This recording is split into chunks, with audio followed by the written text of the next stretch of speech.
Hello, people, if you're there, hang on a wee minute. Yeah, we're on. How's it going, people? Right. Shitty day, bad weather, so I thought I would just join in the, let's go live every day bandwagon. Be popular, be relevant just for the sake of it or whatever, Get to that in a wee minute. Firstly, I want to say that I just seen the Antonio Subarat's video of our good friend Timmy Osman failing at sniping a hangout and getting kicked out himself. Fucking wonderful, Let's all laugh at Timmy, Fucking great to see. I think it was, I'm not sure, I think it's Anthony P, I think I'm right. So good on you, man. Fucking brilliant, Stand up to these clowns every chance you get, Give them a taste of their own medicine.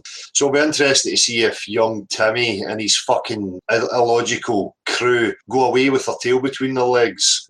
What else have they got now? Absolutely nothing. Oh, wonderful. So good to see. Aye, made me smile. So the sooner these people are made irrelevant, the better. Hang on, I'm just going to go and see if anybody's here. Oh, Carolyn Devons, how are you? Rambo-inator, how you doing? Switch yourself. Andrew Boyle, David Goddard, Marshall, Yorkshire Lass, Tracy, how you doing? Scott Petit, Zapper Cat, how you doing? Terra News, One and Above Productions, how you doing? Jamie Brown, how's it going? A minute.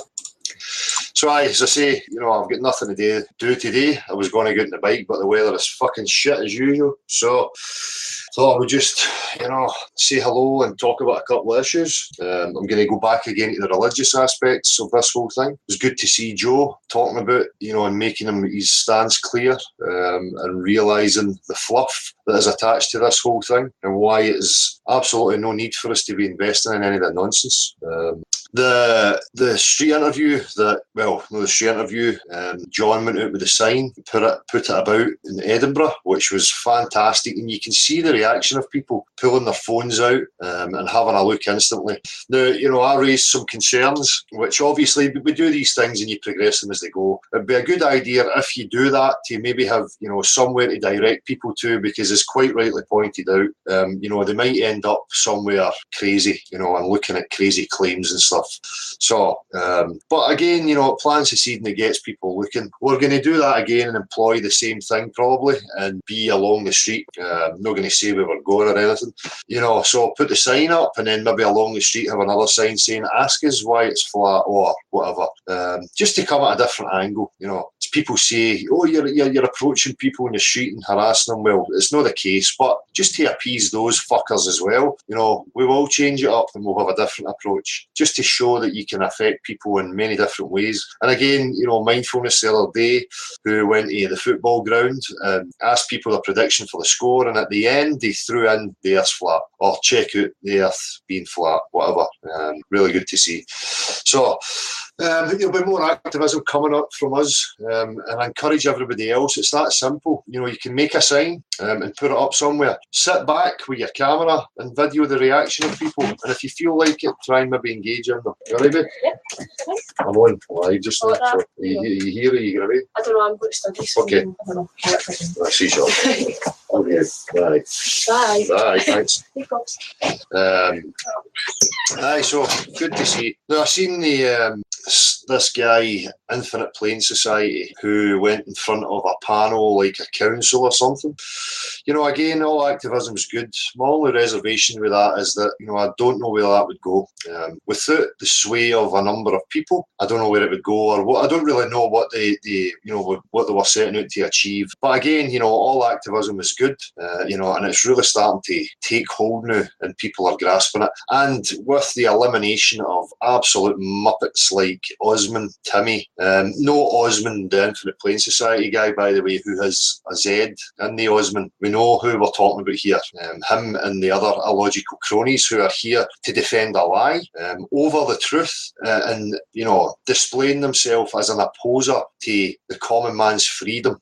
For me, these people are the scum of the fucking earth, and it's great to see them getting their comeuppance. So, I don't mind. They can still come in and try and snipe the hangout or they like. It would be great, and Antonio shared the info on how to stop sniping. But really, it's funny. It's hysterical to watch because that is all they had. And now that they don't have that, where are they going to go? So, hang on, I just need to send this to Marshall. Again, once I've spoke about what I'm going to talk about here and bring up some of these points, I will send a link out and you can have a discussion regarding the topics. The Saturday night thing's for people, but I'm going to cut the Saturday night thing down, so that we don't have people on waffling for half an hour and trying to take control of what gets spoke about and, taking up time. It's for everybody just to say hello or whatever. I'll get to some of the points that were brought up the other night because I think it's important for people to understand this whole free man thing, being a sovereign and what it actually means, because you will have people trying to convince you that you can go away and get away with being cheeky, and it's just not like that. You're not going to get money from the police either if they wrongfully arrest you, so wait a minute. So what else have we got here? Tim ran into a brick wall. Yes, he certainly does. It was hysterical to watch. I hope he shows up in the chat so we can ridicule him. Let's all laugh at Timmy. Let's all laugh at Timmy. Na, na, na, na. Yeah, it was really good to see that. Tone Overdrive, how you doing? Vigo Stockholm on a plane. The Awakening. Chris Hayes. Jazzaconda still trying it in the comments in the last stream. Yeah, but that's their methods. This is what I realised right at the very beginning through the Badger groups and Facebook. That's what they depend on. That's where their kind of psychological games lie. You got to remember how the general public, somebody new coming in, is viewing these things. Now, whether people like it or not, people are swayed by what's popular. So if they see a comment with loads of likes, they're going to tend to, be swayed to that. Obviously, real critical thinkers I'm not concerned with here, but the general public, this is why they do it. If they can just throw somebody off, then they will use any tactics they can. Guys like Jazzaconda, and any of the other trolls who have been free to come on the platform and express and prove to us that it is definitely a globe, fail on every attempt, but they resort to the comment sections. You need to ask why. It's because they hope to psychologically sway and emotionally sway people by making illogical statements and barefaced lies, sending in sock accounts to like it so many times, thereby giving it, popularity as if loads of people think this way, when in reality it's not. It's these individuals who have up to 60 sock accounts, as our friend Timothy openly admits. So they do it deliberately, and as I said before, people need to support each other in these comments. I don't have the time. I have a young kids here. I have other aspects of my life. There's thousands of comments, thousands of views now happening. It's so difficult to get through all that, moderate, remove, but for me, I just prefer to leave it up there so that these clowns can show themselves for what they are, and then people can discern that for themselves. I don't have the time, and if it's affecting you emotionally, then just disengage with these characters. Look, they're not going to be, you're not going to have honest discussion with them and open dialogue. They are only there to push an agenda, regardless of what you say to them. You need to realise that. It's the same with these characters, the Timmy and his ginger friends, all that, they groups of people. They are not interested in objective truth or discussion. They only want to sway people, ridicule, the usual crap,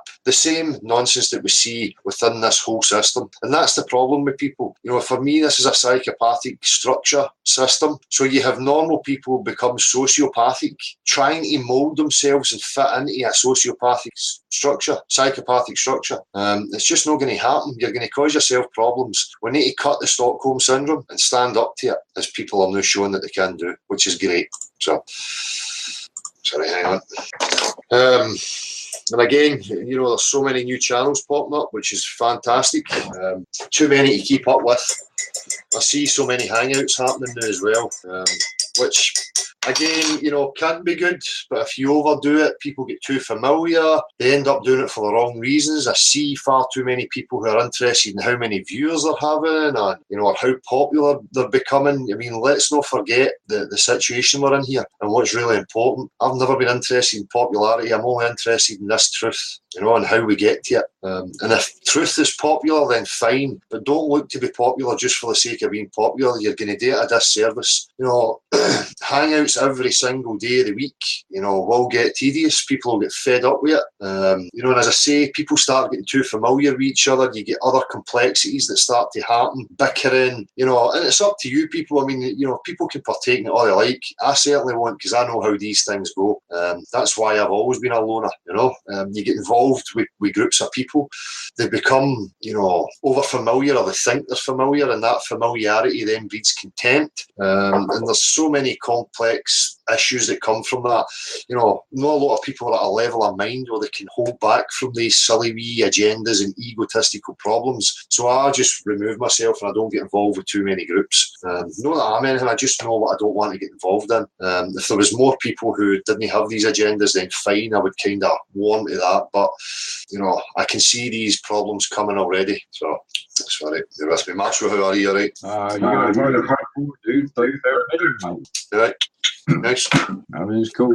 Cool, mate. Cool. I'm just going to talk about a couple of things, and if anybody wants to come in and discuss the topics, make their point, then fair enough. All right, dude. I'll keep dropping the ask in the chat box, mate, and we'll see how we go. It's not my intention to be, if it goes on for a while, it goes on for a while, but it's not my intention to be here all day. Right. I just wanted to make some points. All right, cool, dude.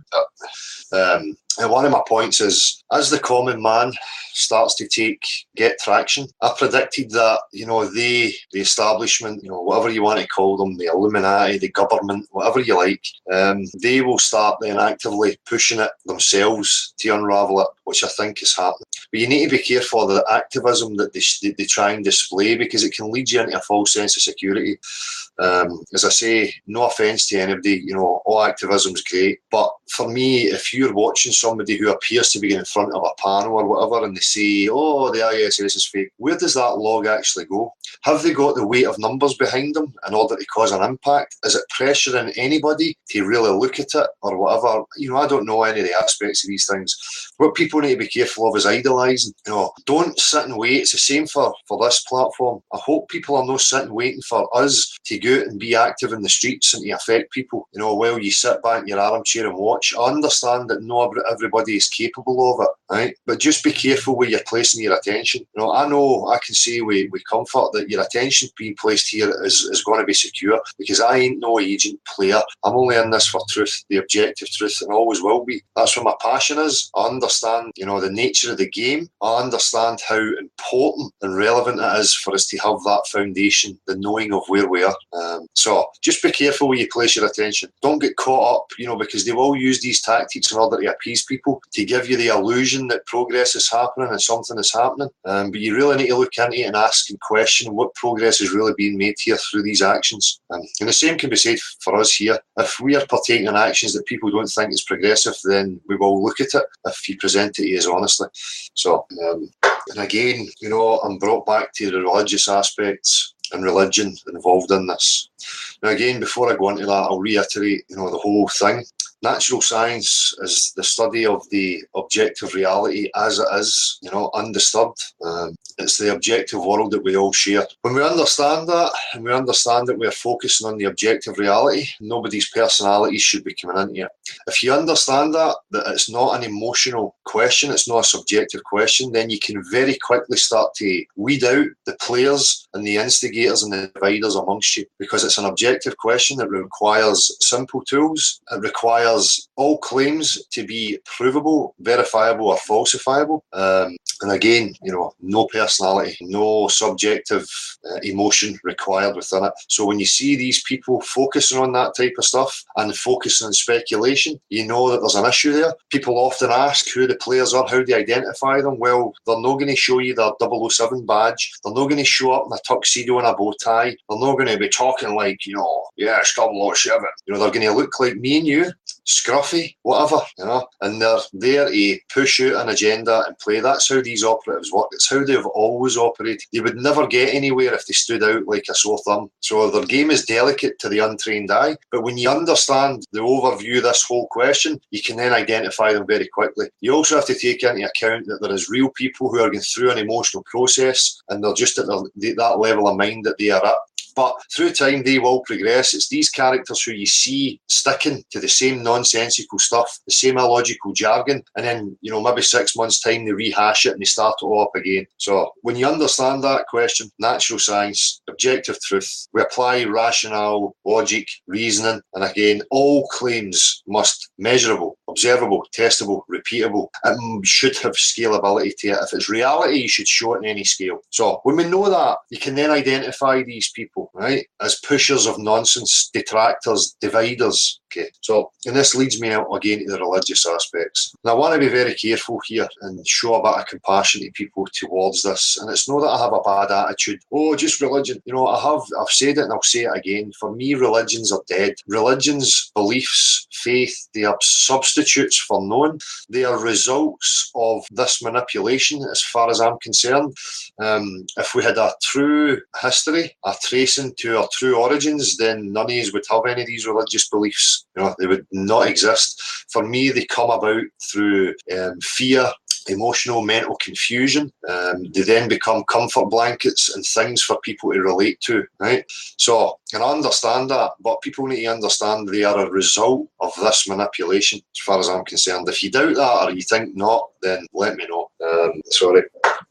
So, I get it that people need a bit of security, people need certainty. I totally understand it. People think that you're trying to remove God, whatever that means to God. I do not try and remove intelligence from this whole thing. For me, intelligence is at the forefront. Intelligence is at the roots of all existence, whatever that might. Now, Aminus is in search of that as much as anybody else. And it hurts to watch people defending and dividing from each other, trying to, cling to and give themselves confirmation bias in regards to a particular faith, religion. I really think it's totally unnecessary. It's not going to progress anywhere. And as I say, if you can relate to other people who are looking for security and certainty and understanding and knowing, then join that fight. Let's, discover together, what the true fundamentals of reality are. We can achieve that if we can unite. Now, it's no unite, fluffy, let's unite and love each other.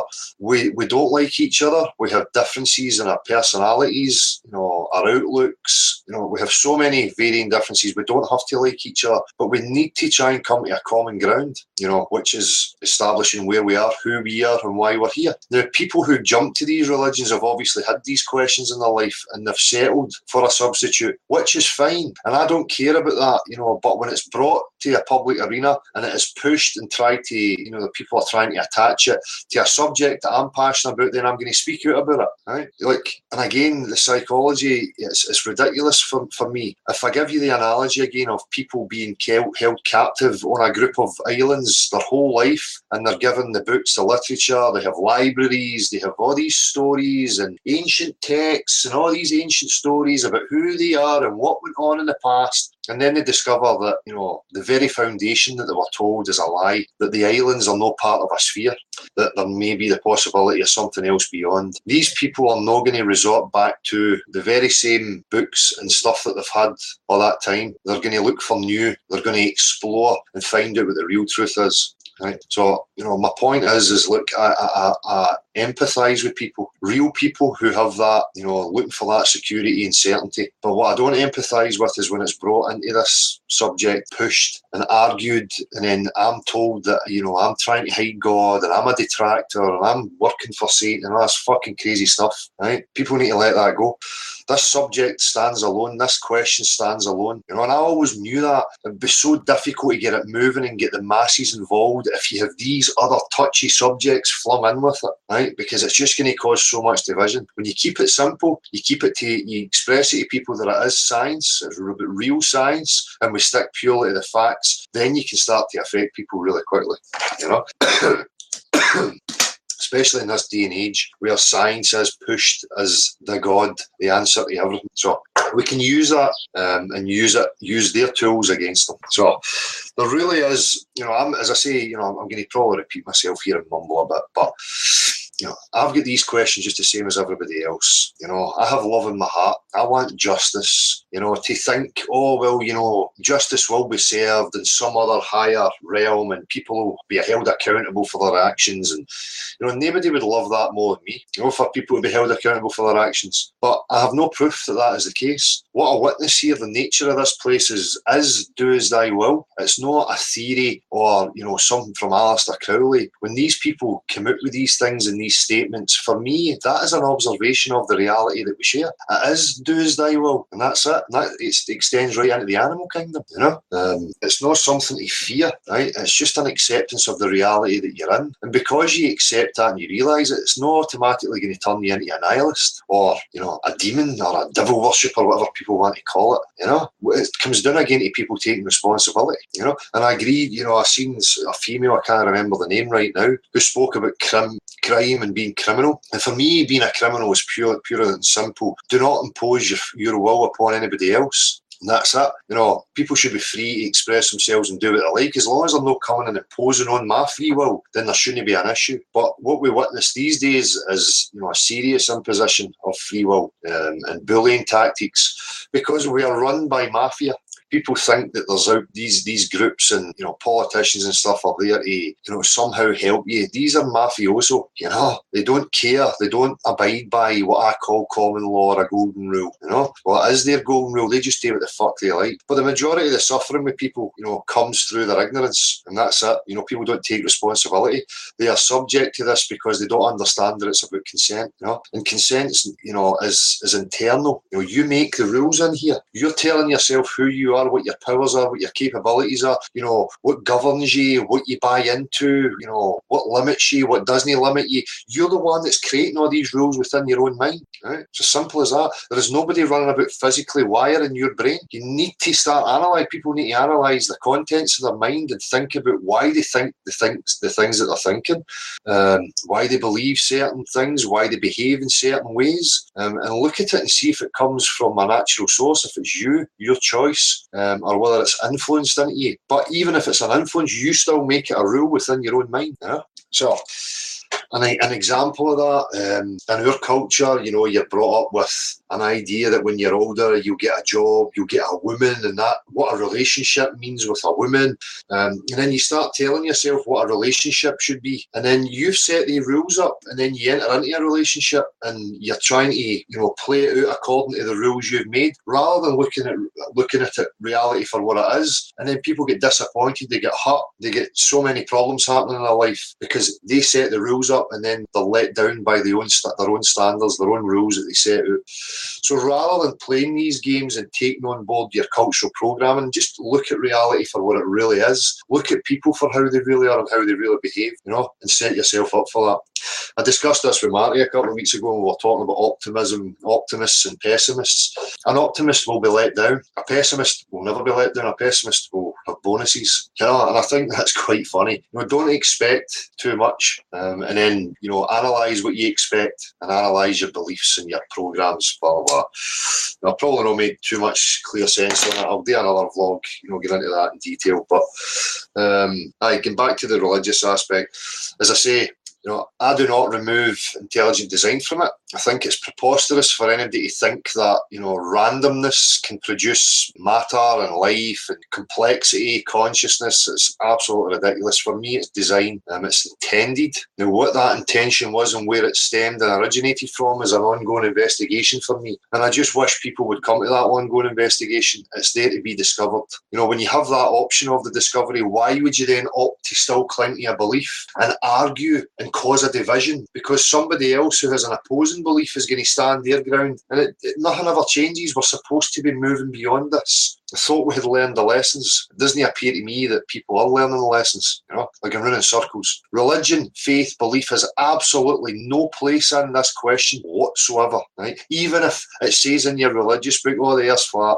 that's fine. It still doesn't offer anything in the way of progress. And remember, what are these books a result of? Why would you have to write these books in the first place? if we had a natural linear connection and, you know, right to the point where this place was created and put into motion or whatever, you need these as substitutes when you're keeping people in confusion and fear, when you don't want them to figure out the game. You need to offer them a dummy tip. You need to offer them a comfort blanket, you know. Even though it's got this, you know, contradictions in it, you can somehow iron out the contradictions as you go. And people being in such a vulnerable state will stick with it because it gives them that wee bit of security. And it becomes blind faith. It becomes so dogmatic to it that they don't want to let it go, just because of the fear, and also because they've established, you know, a repetitive pattern in their life and they're just used to it, you know. So when I say remove religion from it, I say that with compassion in my heart. I say that with a want for justice and understanding. You know, I don't say it from a godless, devil-worshipping Satanist. You know, come on, people. You know, if you're still being affected and swayed by these claims from people, then, you know, I'm really not interested in you anyway. You know, I'm only interested in critical thinkers, people who understand the game and can step up to the plate, and let's start affecting this and start bringing this nonsense down, right? The people who are emotionally trying to cling and bring us down, I'm going to start looking at as opposers of, you know, progress. And that's the way people should start being. That's the attitude you need to start having, right? So I hope I've made it clear. You know, I have empathy in my heart, I have compassion, I have love, I have all these things.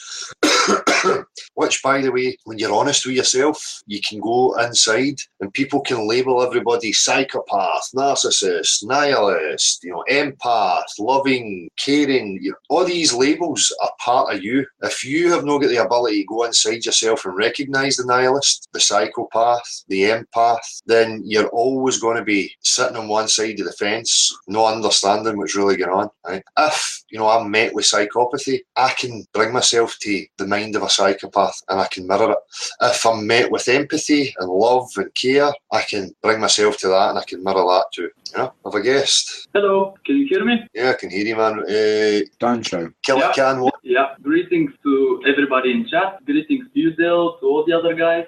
Greetings to Eric Dubé, if he's actually the real Eric Dubé in the chat. I just want to say thank you to you guys, to Eric Dubé, to everybody else. I was exposed to the Flat Earth truth a couple of months ago, and since like the first couple of videos that I watched, including your street interview, it's like something spoke to me, you know, like deep inside. I mean, when you know the truth is truth by, you know, you can sense it with your heart or whatever. I'm a bit nervous, that's why I'm talking so much, but yeah. So yeah, I was a couple of days ago, I was watching one of your podcasts, and after that, I live in a small city in Bulgaria. By the way, greetings from Bulgaria. I live in a small city in Bulgaria, and where I live exactly is very close to, let's say, to the forest. So I just wanted to go get some clean, fresh air, and I really wanted to like bring something to the table, you know, like a practical example of, you know, something which would confirm the Flat Earth truth. And, you know, I don't know if it's the universe or the Flat Earth or whatever, but I was looking towards the sky. It was a beautiful sunny day, not a single cloud in the sky. So I was looking, the sun was shining bright, and when I looked a little bit to the left, the moon was also up in the sky. And what made, you know,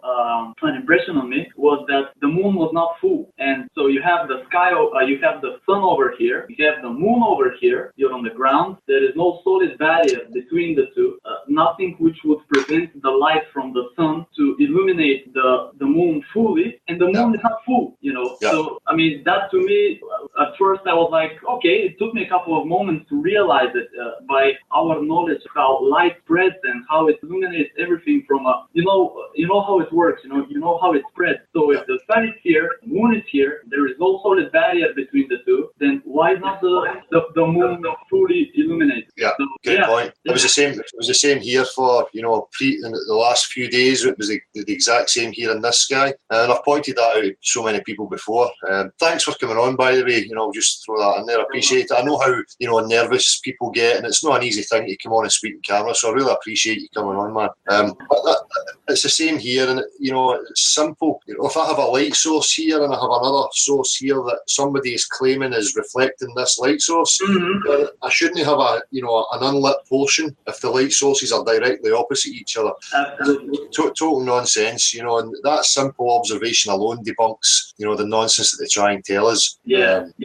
So it's and it was the same. I have a family member who was on an aeroplane last year coming home from Portugal. They were in the night portion of the sky. They're in the night sky, and she's took a photograph out the window of the sun in the distance. You can see the full circle of the sun. So that is in her line of sight, but yet she is in the night portion of the sky. Now again, sunlight coming from 93 million miles away. They can talk about refraction and diffraction all they like, but if that light source is directly in our view, you should be illuminated by it. Everything. Yeah. So again, it comes down to we don't know what the sun is. We don't know what it's made of. There's so many unanswered questions, but the observations alone can tell us that there's far too many contradictions in what they're telling us. Just come back to your point. That was a good point. When you said you watched the video and something inside spoke to you, I heard somebody else talking about this, saying, that God is the one who is waking people up. Now, if we can remove that word, I have pondered that before, because for me, nobody directed me to the flat earth. I had a dream, I don't speak much about it, which then led me to the discovery of it. So we could look at it in different ways. Is there a written program within reality itself, within us, within the DNA, whatever? If certain things start to happen, we have a defence mechanism that starts to trigger us and wake us up. Is it coming from an outside source? There could be so many reasons for it, but that is something that I have witnessed, where people talk about it, where they were compelled to look, or when they did look, something spoke to them really strongly within, like it resonated with them. What that is, I don't know. But when people claim it's God, I have to question what they mean by that. This singular God, whatever they mean. I think it's a loaded term, the same as flat Earth, that we really should try and avoid. But my personal there is a God. He is like the primal source, and there's like a piece of God is in everybody. And if you look like deep down inside you, really deep down inside you, you understand that there is nothing but love inside you.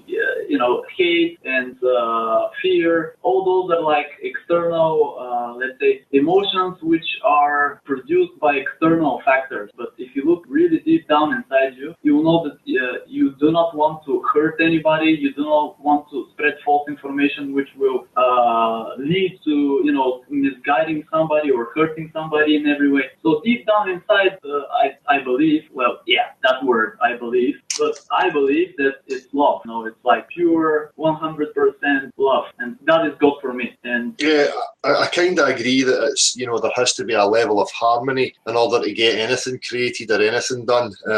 But I would have to go back and say, for me, look deep down inside, the core of me is to be nurturing, to be caring, to be empathetic to, other people. But at the same time, that's me and that's my subjective, experience of me. At the same time, I am aware of people who don't have that. When they look deep down inside them, they don't have that. They have something different. So, what then are we claiming that, different people come from a different source, which is perfectly feasible to me. Of course it is. Well, just like in, any kind of breeding program, if I start to breed animals like dogs, and in particular, the breed, the bull terrier breed, years gone by, they would identify, dogs that would bite man, and they would remove it, and then they would selectively breed until they were producing, dogs who were really docile towards man, whose aggression was focused on other animals, and blah blah. So has that went on in the past? Is there a breeding program that's went on, breeding psychopathic types of traits, and another breeding program that produced empathetic types of traits? There's so many questions. I refrain from jumping into kind of new age spirituality, and I don't mean this offensive to you, but I've heard this before. I've even got a tattoo in my back. That's how influenced I was before. 15 years ago by guys like David Icke, and the saying was, "Infinite love is the only truth. Everything else is illusion." Now, my mental and emotional state at that time, that spoke to me. And I get it tattooed and blah blah blah. But really, that's for me. That's subjective to me. I feel as if that's at the core of me, but there is other people who don't have that at the core of them. So then to umbrella the whole thing and say that everybody has that at the core of them, you know, I have questions for that. I don't think that's really right, you know. But I appreciate that, you know, why people see it like that. I understand what you're saying, and by stating that I think that we all carry love deep inside of us, I don't mean that like everybody is cool and everybody is fine, and you know, everybody, you should be like, even if somebody hurts you, you should be like you know, a friend to them or whatever. No. You reap what you sow. I'm not like a naive little monkey spreading love to everybody. You know, you reap what you sow. If you're good to me, then I'll be to you. But from a non-egoistical, I don't know if that's the proper term, but egoistical point of view, I believe that what I carry in my heart, other people should have it within their heart. Because if I say like, if I go on saying like, oh, you know, I have love in my heart, but I'm like special and I'm the only one that has it, that's a little bit, you know, like I'm better than everybody else, you know. So that's what I would like to add to what we were talking, you know. Yeah, it's again, you know, people could, just like you've just said there, you know, I read guys like Anton LaVey who created, you know, the Church of Satan and wrote the Satanic Bible.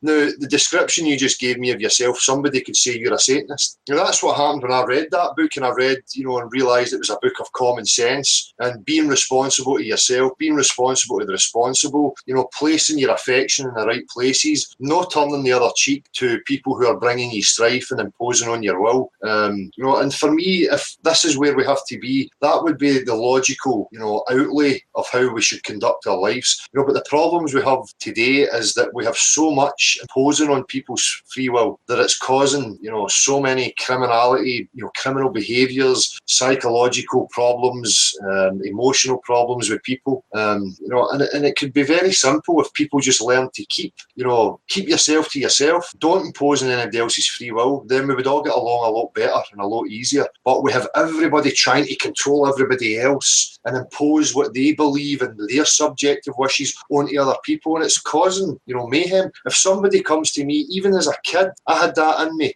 If somebody tried to impose or bully upon me, I had this, you know, aggressive rage that just switched on. You know, like, fuck you. It's like a natural mechanism to anybody who's trying to do that to you, you know. But then through cultural programming, we're met with guilt and questioning yourself. Oh, you should never do that to people. You should always, you know, like them and wish them well. And, you know, but that's not realistic. You know, we have these mechanisms and these emotions that are there that we need to embrace. You know, we have them obviously for a reason. And for me, they have kept me in good ground, being true to myself and no turning the other cheek, you know. Yeah. You know, I appreciate what you were saying there, man, you know. And that's it. You know, whatever that spark is at the base of us all, you know, I think we have that in common. But we have so many different personalities and different souls, if people want to call it that. I just think we need a more realistic assessment and look at reality. Because for me, as I said at the beginning, you know, this reality very much is do as thy will. And what I see is that the psychopathic people with lack of empathy are doing as they will, and good people are sitting back waiting for a saviour and not taking control and taking responsibility. Well, these guys who know the game continue to carry on, you know. And for me, that's why they made a big deal about guys like Anton LaVey, because they wanted to demonise them. Because if people were going and relating to that and actually reading these books and what these guys were saying, it might empower people, and people might start taking it on board, which then becomes a threat to anybody who wants to keep you in servitude. They do not want you empowered, critical thinking and taking self-responsibility. So anybody who promotes that, they're going to label it as Satanism and evil and devil worship. You know, and I caution people to try and look past the labels, you know, and educate yourself. Have a look at content for yourself, you know. Don't disregard it just because somebody told you it was nasty or evil, you know. The fear of other people's opinion. I have begun to understand that this is one of the most powerful fears. You can be afraid of spiders, you can be afraid of snakes. Some people are not afraid of snakes, other people are afraid of crocodiles or of thunderstorms or whatever. But everybody has a fear of what the other guys are going to think about you if you do. And this is like, I'm going through, let's say, I don't know if it's soul searching or whatever, but I'm looking. I have started to look within for the the real answers that I need in order to be happy in my life. Not buy this or buy that or be this guy or have a lot of money or whatever the mainstream popular culture is trying to ram down your throat. This is like all of the answers are inside of us. Do not look outside for what you already have inside of you. So yeah, that fear is very powerful, and I understand it, and I'm trying to combat it. And yeah, we'll see how it goes. But it's like an ongoing process. It's not like, oh, I've read this inspirational quote and now everything's gonna be okay. No, it's like an ongoing battle, day after day. But it's empowering, as you said. This is true empowerment, your personal empowerment, not some guru's empowerment. No, it's people taking responsibility, and that internal work that you're talking about going inside. For me, the answers that you're talking about going inside was, having to do the work every day in regards to relationships, all the cultural programming that has been taken on board through the years. There's a lot of work there to sift through, to understand, to realise. But once you get through that and you remove it from your consciousness, I'm left in a position now where, I still don't know who we are as a whole, why we're here and where we are. Now, going inside is never going to answer that for me. Going inside helped me to remove, the falsities that I'd taken on board. But now I'm at a position where I know the next step has to be establishing where I am. It's like waking up with a fresh mind, and saying, right, let's take it from stage one. Our minds are all blank. We all come together, and we're looking at each other and we go, right, who are we? What's going on? The first thing I think we would have to establish is, where are we? If we can establish where we are, then for me, I think we would start to get a better picture, which would then bring about the answers to who we are and why we're here, whatever the truth of that is. But I really feel strong that in order to get there, we have to establish where we are first, and get into literature and history books and ancient stories and all these things. I can never relate to any of that. It used to intrigue me, and I would find it interesting because I was still on the search. But really, when you analyse it enough, you go, what is it actually offering me? Nothing. It's a rabbit hole. It's a never-ending, distraction. And for me, I think that's deliberate. I would love people to get to the point where we go, right, let's start a fresh slate here. Let's ditch all this nonsense and let's come together and let's, unite and find where we are. And if we establish that we are stuck here, then we can move on and create a proper history, and a connection to the past with people without the nonsense, So future. Let's create a proper future. Let's stop worrying about the past. Let's start living in the present and start building like a proper future for us, for the future generations. But I agree with you. I completely agree with you that we have to establish where exactly we are. And I was watching the Eddie Bravo, Eric Bay, Cron Gracie podcast a couple of days ago. That's a brilliant podcast. Eric Dubay dropped a lot of knowledge over there as usual. So did Cron Gracie with his personal observations. So did Eddie Bravo and the other guys. And like one of the guys over there was saying like, what does it matter for me personally? Where do I live, or if the Earth is flat or it's globe? It's like the biggest lie. And if this truth, people realize this truth, that we have been lied about it. The whole system. I mean, this truth has the potential to wipe out the entire system. For me personally, because it's gonna be like a domino effect. We start from the biggest lie ever, where exactly we are, and then we go from they've lied about the moon landings, they've lied about where NASA funding goes, and from there it has like the potential to create enough inertia in people's minds, to collapse the entire system. And like you said, we can start fresh all over again. And Cron Gracie mentioned that he was in Brazil some time ago, and he could not fathom why people over there had to be poor. Why there were poor people over there? Because they have such rich soil, which is capable of growing all of this food. There shouldn't be people without shelter. There shouldn't be people without food on their table, etc. Poor people. And I mean, that's like, if everybody looks around and they go like, we have all this land, we can build houses from renewable materials, we can farm this land, and nobody's gonna be like hungry. Like let's say the culture of the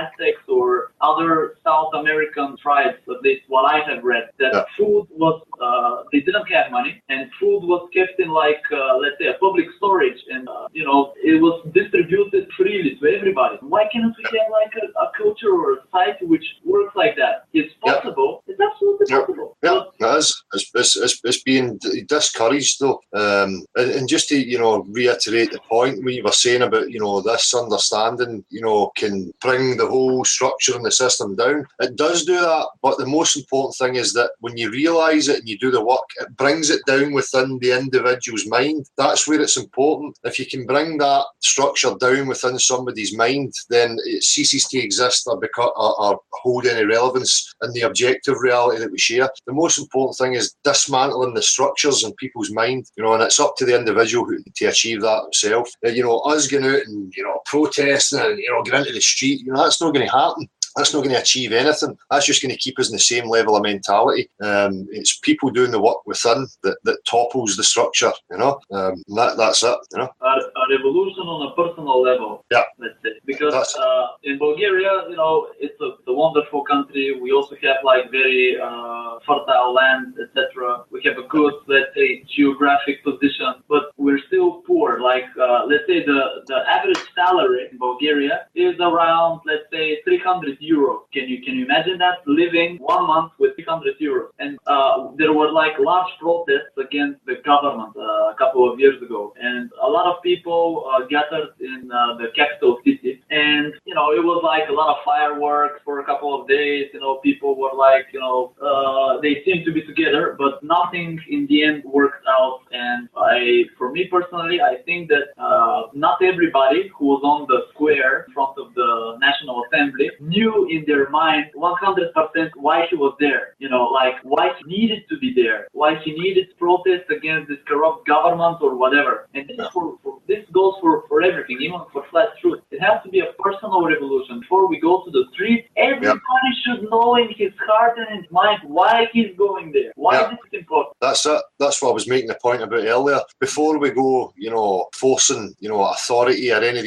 these organisations to succumb to your questions, we have to have the force of the people. You know, that is the most important thing. The common man has to have it in his heart, have it in his consciousness, has to have his intent on it, and then we can start affecting and getting somewhere. But, you know, just, you know, a random single man going and showing up, you know, it's not going to achieve anything. It's just going to be swept under the carpet and ignored. We really need people critical, as you say, you know, and focused in their intent and know exactly what it is they're trying to achieve, you know. So, and we were discussing that the other day, me and my friend Marty, you know, it would be easy. Why we don't have a community-orientated society? You know, that's the way it should be. You know, we should have a community garden, you know, over there with tools and equipment and things that people need. You know, people are not poor through wealth. There is people who are poor, you know, through wealth, you know, material gain, but people are really poor in regards to foundation and understanding, knowing who they are. You know, that's where the real poorness comes in. That's the result. You know, that brings about this nonsense that we live today, because people don't have that, you know, that grounding. So there's work to be done with people, and I say it to people all the time. You know, I've spent the majority of my life questioning every single day, going through things in my mind, pondering, analysing. These things, you know, to ask people who have never even entered into the first realms of contemplation to grasp this whole picture is not going to happen, you know. We need to get realistic about that. You know, don't get me wrong, in recent years I have seen an increased wave of people who are questioning, who know something's not right. And again, that brings me back to, you know, where does that emanate from? Is that a built-in, you know, security mechanism? Something maybe in the DNA or, you know, whatever? Is it coming from an outside source? You know, who knows? You know, all I know there is it's happening, and my responsibility is to represent the truth as best I can and to keep pushing forward. But, you know, there is certainly something going on with people. Huh? Everybody is looking for the answers from the outside. You know, like, again, you were right that we need to take a look at what is happening on the outside. It's a critical part of our evolution, let's say. But we also need to, like you said, have a firm base of operations, let's say, that's coming from us. You know, you cannot look for somebody else to be your guide or your hero or your savior, because because then that savior is gonna get bought off, or he's gonna be like a throat opposition or whatever, and then the circle keeps going. Like, we need to remove this type of mentality from people, this idolising and worshipping and looking to authority. That's part of the thing that has to go. You know, and I spoke about that strongly before. If you have, you know, people who are really critical in their thought, they understand rhetoric, grammar, logic, natural science. If that was prominent through your education system, then you would never have the chance to have a corrupt government. You know, everything that is, you know, based on the objective whole, like councils, government, you know, they would be subject to a critical thinking populace. They would know that the populace was critical in their thought, so therefore they could never tell us a lie. Everything that's done in the public arena in regards to the whole, to everybody, should be based purely on empirical facts and nothing else. As soon as it wanders away from that, people should be ousted and removed from that position right away. You know, if we have to be here, we still need the organisation, we still need groups of people, but the important thing is, you know, not to just remove that. You know, we can have that, but we need the people thinking critically. The education system needs to implement things like the trivium, the liberal arts. People need proper education on how to think, how to look at reality, how to question, and that has been removed from the common man, which has then, you know, made them blind to this whole nonsense. And by doing so, they have put people in an emotional state where people judge, react from an emotional level. You look at the political arenas, the media, how they sway people. It's every party is through emotional manipulation. None of it is based on empirical facts. You know, they're just swaying people left and right, you know, through emotion. But if you have people who are operating in logic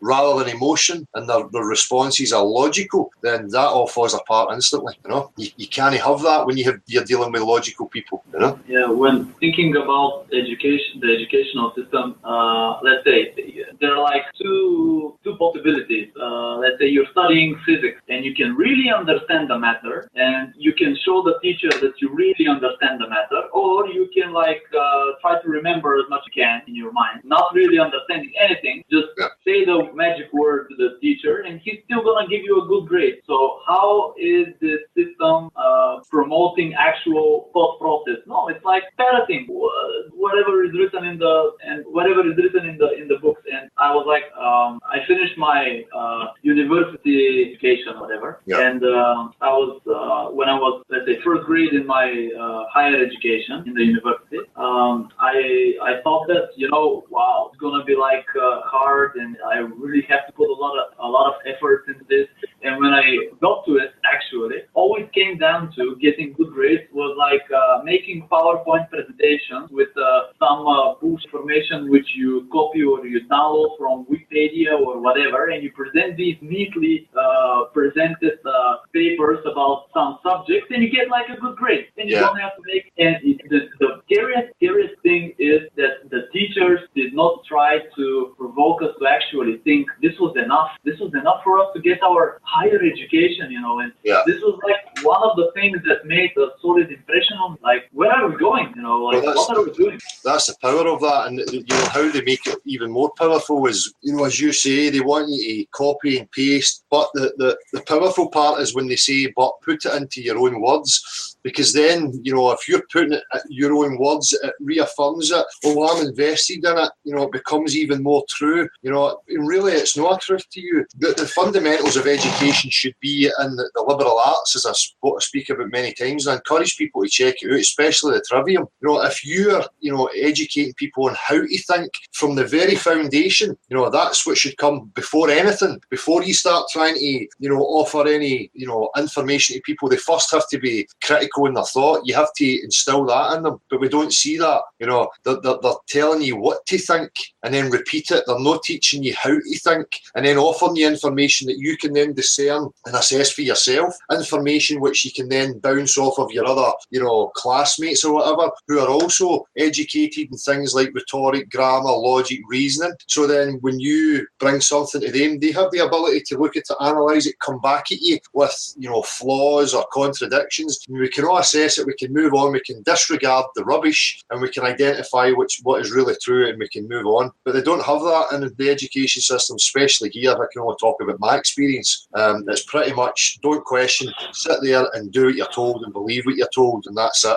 Now, that is just purely a cult, a brainwashing cult. And if anybody doubts it, you know, go and look at cults. You know, any cult that's ever stood has the exact same methods, you know, but yet we look at it as, oh, it's life and it's good, and it's not. You know, you're actively partaking in putting your kids in a situation of brainwashing. Teachers are getting into these situations actively brainwashing. It might be through ignorance, it's not really intended, but their ignorance is no excuse. You know, it's time to start pressuring people who are in these positions to actually question what it is they're pushing. And guys like me and Gav are adamant that we're going to force, you know, these academics, or whatever you want to call them, into, you know, coming to the discussion and asking real questions. You know, they can try and hide, but they're not going to hide forever. You know? But I hope you get them on air. It's gonna be a real fun podcast. Yeah. Really. And hopefully. Yeah. Talking about the the educational system, you see, like, I believe that a lot of parents, it's easier to give your child to somebody else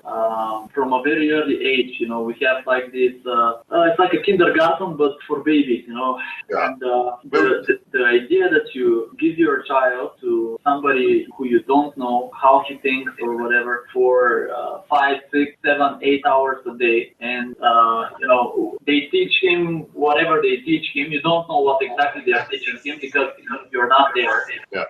Then you get your kid, but like you have been working all day long and you're tired and you don't have the energy to make like an effort, and maybe you hate your job, which is also a result of bad choices or bad upbringing, and it's like a magic circle. You know, it's like, well, you can see the manipulation of that. You know, that's part of the cult methods, is to remove children from their guardians, their parents, the ones who care and love for them. And if you can achieve that over a few generations, you know, you have dismantled the family unit, you have dismantled critical thought within people, you force people into a situation of having to go out and work, the man and the woman, just to survive, just to make ends meet, therefore freeing the child up. You know, it's actually a relief for parents. You hear it, oh, I can't wait to get back to school, you know, because people don't have the time, they don't have the attention to get involved with their kids and get involved in activity. It's just easier for them, you know, as you say, they're tired after a hard day's work,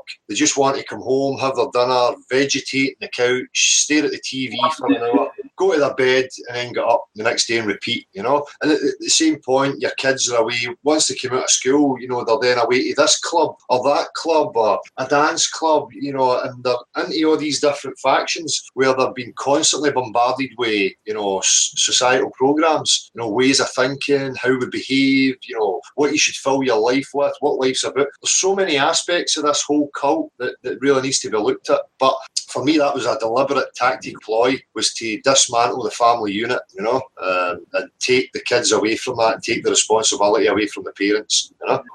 Who can better teach you about life, you know, like real life lessons? Who can better teach you about that than your mother and your father? Because they have an experience and they love you so much that they will not lie. You know, if you and they are able to have a proper conversation and exchange information, you will be better prepared for the trials that await you in the future. You know, because you go to school, they tell you this and they tell you that and whatever, but you know, your father has and your mother have real experience, which is invaluable. You know, it's like the basic lesson. But unfortunately, you know, many people's parents now, so many generations down the line, have been subject to the brainwashing, and they don't have that ability to guide because they don't know any better themselves. So they just perpetuate, you know, and it keeps going in a vicious circle. And then those kids grow up with the same nonsense. They have children, then they, you know, so it's, you know, it'd be easy to look at an ideal scenario.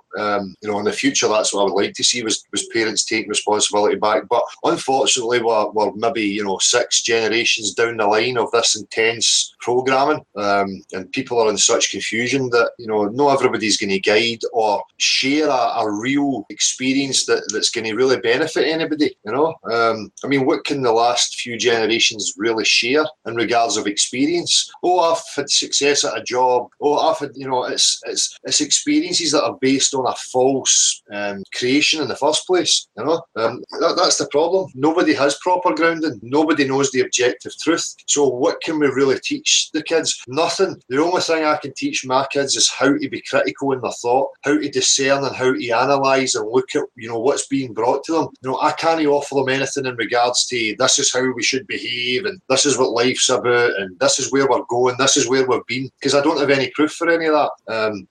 And we do tell lies to our kids. People are telling lies to their kids every day and they don't even realise they're telling them lies. We tell kids lies from a very young age, and people can say, oh, it's just innocent, but if you tell your kid that fucking Santa Claus is a real guy who comes down the chimney giving them fucking presents, you're setting their mindset up to accept that lies are okay, that there is a place for it, when really there isn't a place. Let's just deal with reality for what it really is and stop wrapping kids in cotton wool.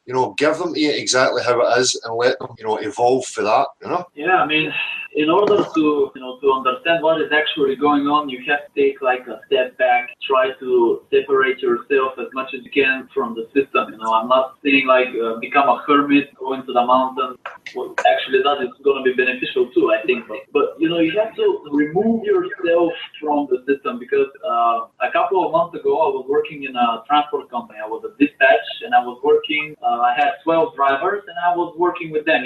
Giving them tasks or whatever, monitoring what everybody's doing. And I had a company phone. This company phone was with me for the entire day. I got like calls late at night and early in the morning. Basically, I was living my job. I was actually living my job, and it was like this constant, like day after day after day. Time passes so fast, and you kind of lose track of it all. You lose track of yourself, of your personal dreams or whatever. So I said, like, fuck it, this doesn't make me happy. I'm done with it. I quit. And to be honest, I really believe that I'm a better person for it now.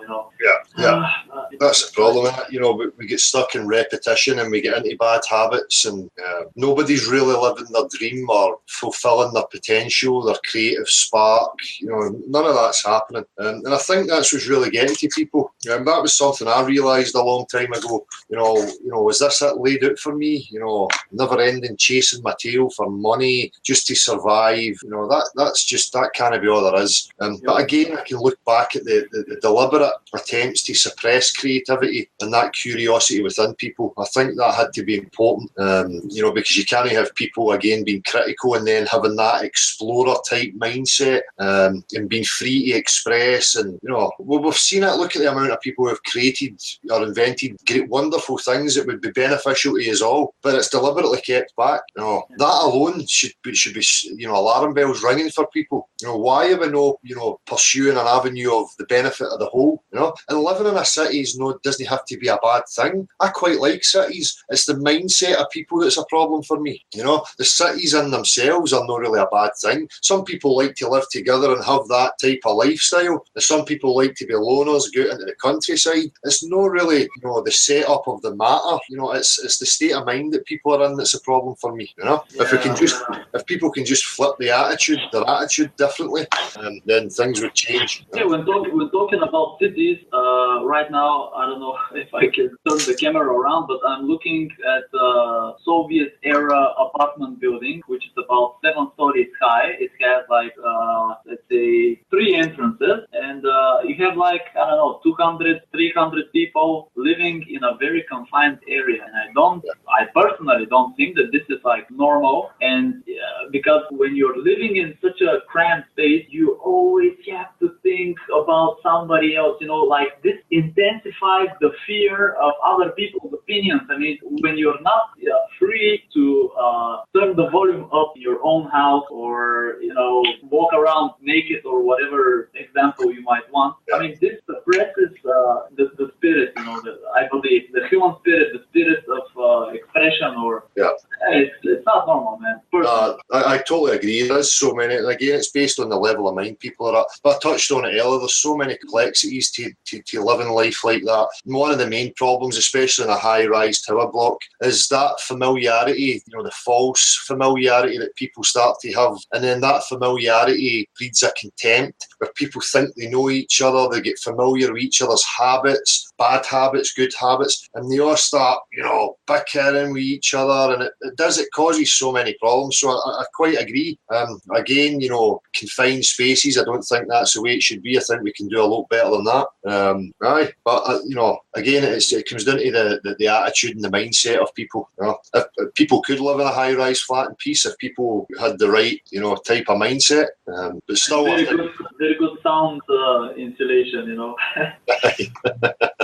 So. Yeah, there's so much, you know, it's so disappointing. You look at it and you say, you know that people have the potential for this to be a wonderful place. If this is where we have to be, you know, my vision would be, you know, I would walk out into the street and it would just be colour and expression everywhere. Everywhere you go would be an expression of individuality, but we don't. We see conformity everywhere. The same colour of buildings, the same fences, you know, there is no free expression within people. And again, I think it's because there's a certain standard that's put out as the norm, and then people try and control each other to that norm, which again is why people are scared to express themselves through fear of ridicule. You know, but if we can make the norm that it's just free expression and encouraging individuality, then people would never have the fear of expressing themselves. You know what I mean? Yeah. But again, it comes down to people breaking through the fear barriers. You see it with people who do just express themselves, you know, and ignore ridicule and whatever. They just go on with it and they're content within themselves. A lot of the time, the fear is just people are more scared of the fear, the idea itself, than actually going out and trying to achieve these things. Do you know what I mean? They limit themselves because they think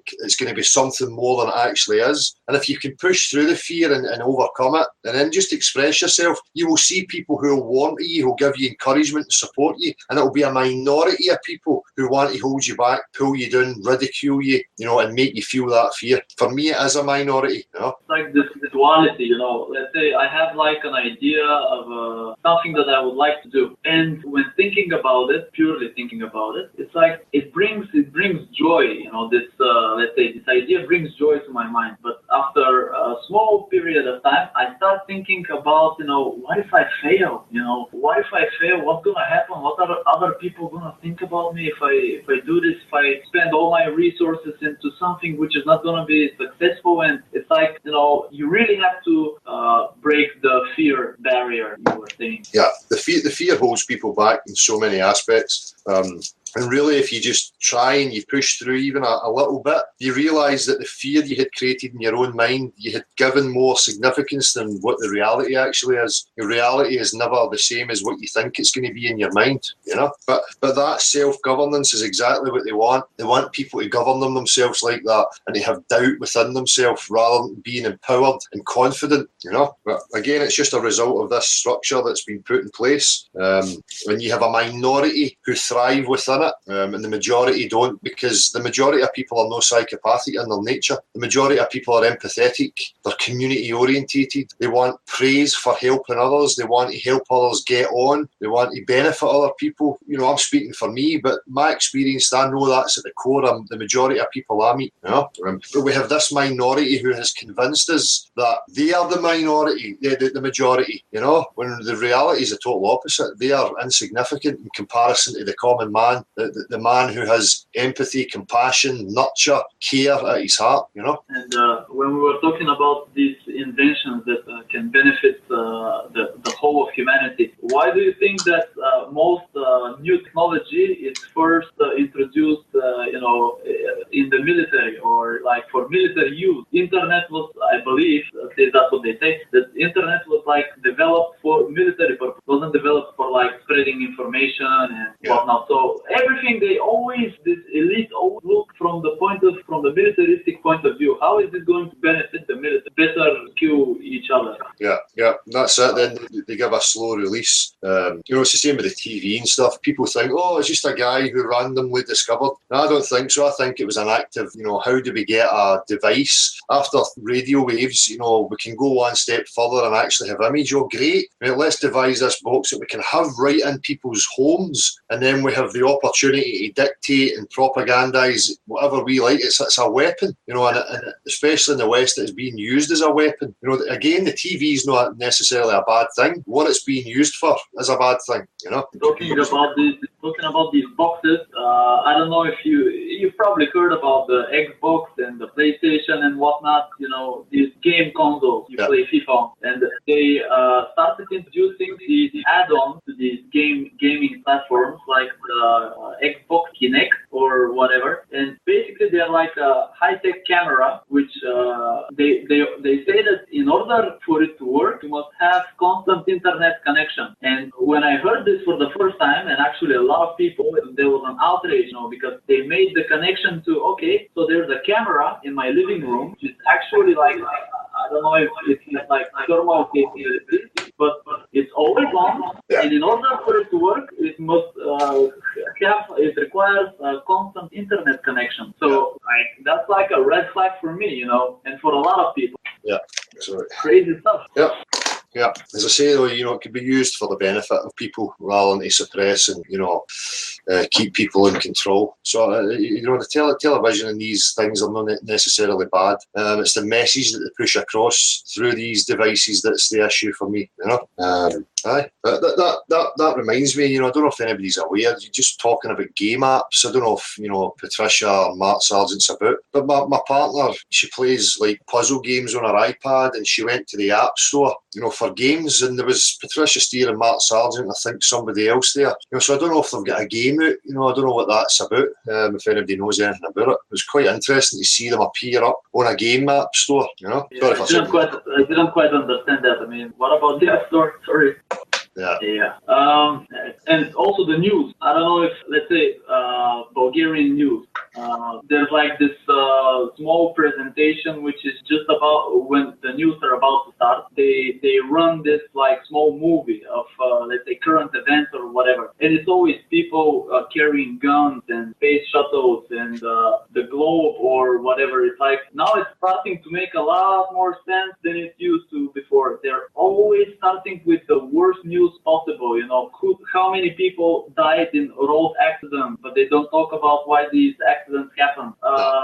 About the war somewhere, or like, you know, people dying or children with diseases or whatever. And you know, you're sitting at home eating your lunch or your dinner, and your mind, when you're eating because you're feeling good, I believe is more susceptible to all of this information. And you're eating your dinner, and they're spreading this like fear and only bad emotions. Yeah, so it's all fear-based. It's meant to be objective, the news. Again, it's just another example of why things are not based on the objective truths. It's just a propaganda machine aimed at purely that, keeping people in fear, because there is no balance. It's just all doom and gloom. When we know that our lives don't consist of doom and gloom every moment, every day, you know, so there's no balance. So right away you can see that it's not about any objective truth. It's purely propaganda to keep you in fear, to portray the world in a certain way, you know, to keep you in that mindset. It's very simple. You know, it's clear for people like us to see because we are so far along the path. But in my experience, I've had people saying ridiculous statements to me like, "Oh, it's the news, they can't lie. You know, it's the news. The news can't tell you lies." And you know, that shows you the level that people are at. They've just taken this assumption that everything's based on, you know, the benefit of people, and people are good at heart, and the news is offering me truth, and you know, and you go, wow, you know, that's what I'm talking about. How do we get these people to turn from that type of attitude? Because they are so deep into the cult programming that some of them seem to me to be beyond help, you know. But it's almost as if people like to see other people not doing as well as they are doing, you know, and that gives them a false sense of purity or whatever. I don't know, because there are a lot of shows, actually shows, which run in Bulgarian television, which are just for like family drama, you know, like bullshit drama. Some the father is an alcoholic, or the daughter is sleeping with the entire neighborhood, and they don't have money. It's like bullshit, and I'm like talking to my parents. I'm like talking to them. Why are you watching this? It's to bring apathy to people. It's so that they can, you know, people are in their mind. The message from that is, look, your life's not that bad. Look how bad it could be. So just accept what you've got and get on with it. You know, it's all that, you know, trickery in order to affect people. So simple. Great. I've actually started talking about flat earth with a couple of my friends. One of them, you know, had it wasn't a violent, but was a emotionally violent reaction to what I was trying to tell him. Maybe because, you know, we've been friends for our entire life. Maybe I think that he has like an opinion that I'm like a good guy, you know, like my mind is at the right place or whatever. And when I started talking about flat earth to him, he was like, crazy. I mean, how can a normal person like you start talking about stuff like that? And he almost kicked me out of his house. And I'm like, okay, so this might be a cognitive dissonance, you know, like an example of that in real life, you know. Yeah, that's the controlling people, that people don't realise they have that type of controlling personality within them. It's because they are comfortable in their delusion. And when a friend, somebody they know, then questions that or changes, it makes them feel insecure, because then they would maybe have to question and have a look at it when they're just quite comfortable and happy within their delusion. So it causes that emotional reaction, you know. So I could totally empathise and relate to what you're saying with that. I think many people have experienced that, you know. But it's just part of breaking cult programming, you know. That's what's going to happen. You know, you tell anybody a lie long enough, and then they find out that, you know, it is a lie. They always have that emotional reaction. And at any level, whether it was that you found out Santa Claus wasn't real, or you find out that your partner's been sleeping with somebody else, or, you know, being, you know, bad in some aspect. But, you know, it's the same, it's the exact same thing. People just like to be, people don't want upset. They want certainty, they want comfort. So as soon as you start to threaten that, you know, then you're going to get a bit of that reaction, you know. But it's fine that people can fall into that as long as it's based on truth, you know, and then you would never have the worry of that reaction. You can be secure knowing that what you know is actually factual, you know. But I was going to ask, how is the landscape over there in regards to people becoming aware of the whole question? Well, I don't think that, at least in my circle, I don't think that a lot of people are even aware that there is like evidence which suggests and actually proves that what we're living on is not a globe. You know, I don't think that it's as wide. Well, I don't know how widespread it is, you know, globally, but around here, people are too focused on, you know, basically surviving and having food on their table. Yeah. So it's not as widespread as other parts of the world. Yeah, that's understandable, as you say, because people are so focused on surviving and getting from one moment to the next. They don't have time to contemplate these things. That's where, you know, people like us are a bit more privileged, would have that time to contemplate. Although I've had many hardships in my life, it's still not an excuse. You know, I still questioned and kept on questioning, even when I was in survival mode, living from moment to moment. I was still asking the questions. So I think that it will be prominent within people. I don't think there's many people alive who have never asked themselves, who am I, why am I here, where am I, what's it all about? You know, I think that's in, you know, many people's consciousness. But, you know, going back to the news thing, I think when I was talking about how, you know, subservient people are to it and believing that things like the news tell you the truth,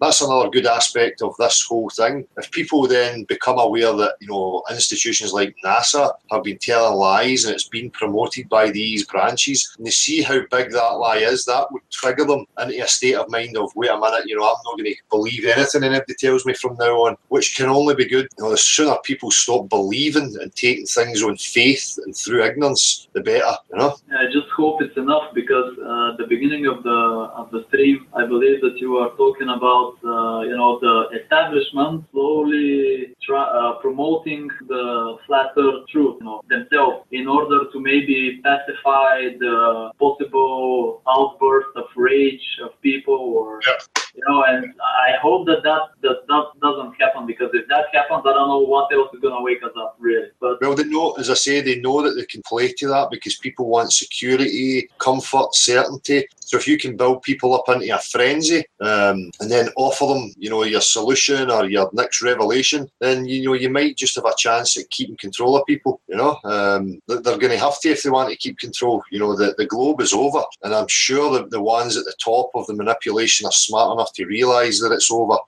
If I can realise that, then you can bet your ass that they know it. So what's their plan? And for me, I have suspicions about why they push the whole religious aspect, maybe going for a fallback position. If they can unite people, because remember, if people are aware of one government, one religion, how are they going to achieve that? If you can show people that these evil entities have been lying to us, we really are, united under God's kingdom. We need to pull together. We need, then you can bring people into a false paradigm that way.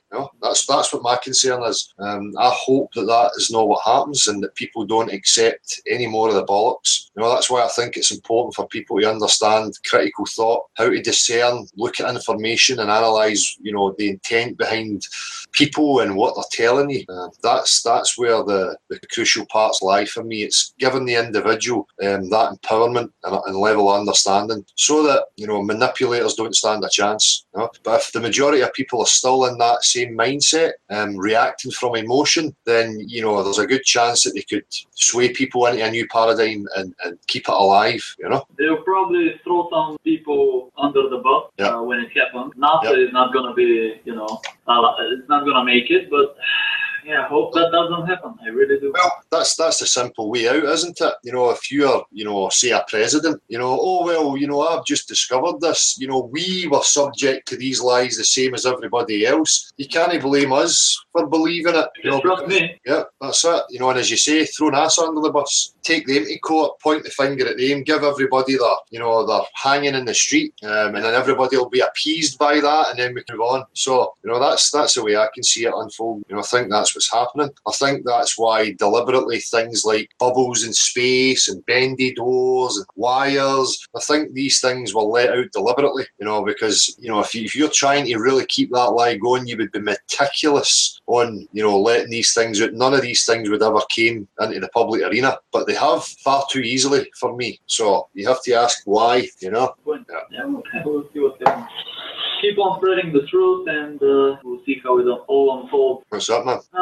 Yeah, it's good though. It's no, too many people go into doom and gloom. I say with a bit of anger and a bit of passion that I'm pissed off or being lied to and blah, blah, blah. But at the same time, internally, I'm enjoying the journey. It's exciting. It's enthralling. The possibility of real discovery, real exploration, that's so exciting to me. And my impatience and annoyance come because I want that. I want us all to get to that level where we can expand and find out more, and I can see that happening. But you need to package it to people that it is exciting and that it's no doom and gloom. There's far too much of that, apocalyptic type scenarios and, end games and stuff like that. It doesn't have to be like that. People just need to switch on, have a different attitude, and then we can all have a laugh about it, and have a good time experiencing it and having the exploration. You know what I mean? Since I was exposed to the flat earth truth, I've been happier myself because I know for myself that we're not living on a globe.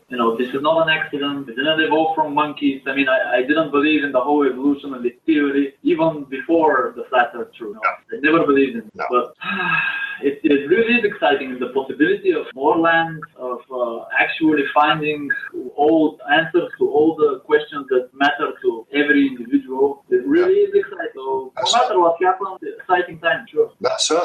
What's more exciting? Proper real experience and discovery, or having a brand new BMW. I think it just depends on the individual. Personally, I would like both, but it is really exciting. There is nothing more that could substitute for me as that experience of that true discovery. Regards to evolution, I just want to put this in there. I was the exact same. That was part of my process of arriving at this point, was through the whole evolution thing. And I knew it was full of religious aspects and unprovable things, but I think there's aspects of it that hold truth. I think like adaptation, things like that are provable, that actually do happen, that are, part of our experience. But, breeding two types or two dogs, you're never going to produce a snake or a fucking fish. Or, these aspects of it are absolute nonsense. You can see that that's purely, a religious materialist stance, trying to bring everything into that explanation. And they've brought that story about through observations of adaptation, and then they have just taken it and extrapolated it into, a fantasy land. But I just don't want people to disregard all these things, because remember, there will be certain aspects of truth and things that, they've pushed. And for me, adaptation in regards to evolution is certainly something that happens. But, as I explained, two horses don't produce a fucking whale, and you can breed them for 1 billion years if you like, you're still never going to produce anything but two horses. Yeah, they've probably tried. Yeah. But again, it's all part of the disempowering, taking your power away from you. You're insignificant, you're nothing, you're involved, there's no real rhyme or reason to it, you're no special, there's nothing to find out, you're just a blip. So enjoy your time as a blip and get on with it, it's just part of the mechanisms. Well, I think I'm gonna be going now. So thank you for allowing to express what I needed to express with some like-minded people, and keep on doing the street interviews. I don't know. Maybe I'll get enough courage to start doing it over here in Bulgaria, and I'll make sure to drop a link with like a proper description and translation of what exactly I'm saying. You don't. People don't have to, partake in the interviews the way I done it. That's just my journey. As we've seen, other people have different methods. Hanging a sign, Google Flat Earth, or go to this channel. Just putting seeds out there within your society is good enough. But again, thanks for coming on, man. It's a pleasure. You're welcome to come anytime. That's what this platform's for. Especially these live things. It's for real people just to come and express themselves, to let us know you're there, and to share your experience. So I can only thank you for that, man. Yeah, thank you. If I have like more natural observations that I want to share, like the sun and the moon not being fully illuminated without anything between them, I'll make sure to, leave a comment, or if possible, come on live. And so thank you. Good luck to you, and see you around. Thanks, man. Bye. Pleasure. Take it easy, bud. Thank you. Nice lad. It's good to see it reaching other places. I think that's the first person I've spoken to from Bulgaria. So see what's happening in the chat. Marshall, how's things? I've got one link out to Andy Boyle, who hasn't responded, so I don't know whether people get a bit impatient and then drop out or whatever. Right. But other than that, I don't think anybody's up for a chat this afternoon, dude. Cool. Well, it doesn't matter, for me, it was just for me to have something to do in the afternoon, and it was great having a chat there. So I'll see what's going on in the chat box. If nobody's coming in, I'll ramble for a wee bit, hang about, see what's happening. Super Spurs scheme will be under my car. What do you think about Scottish Freemasonry?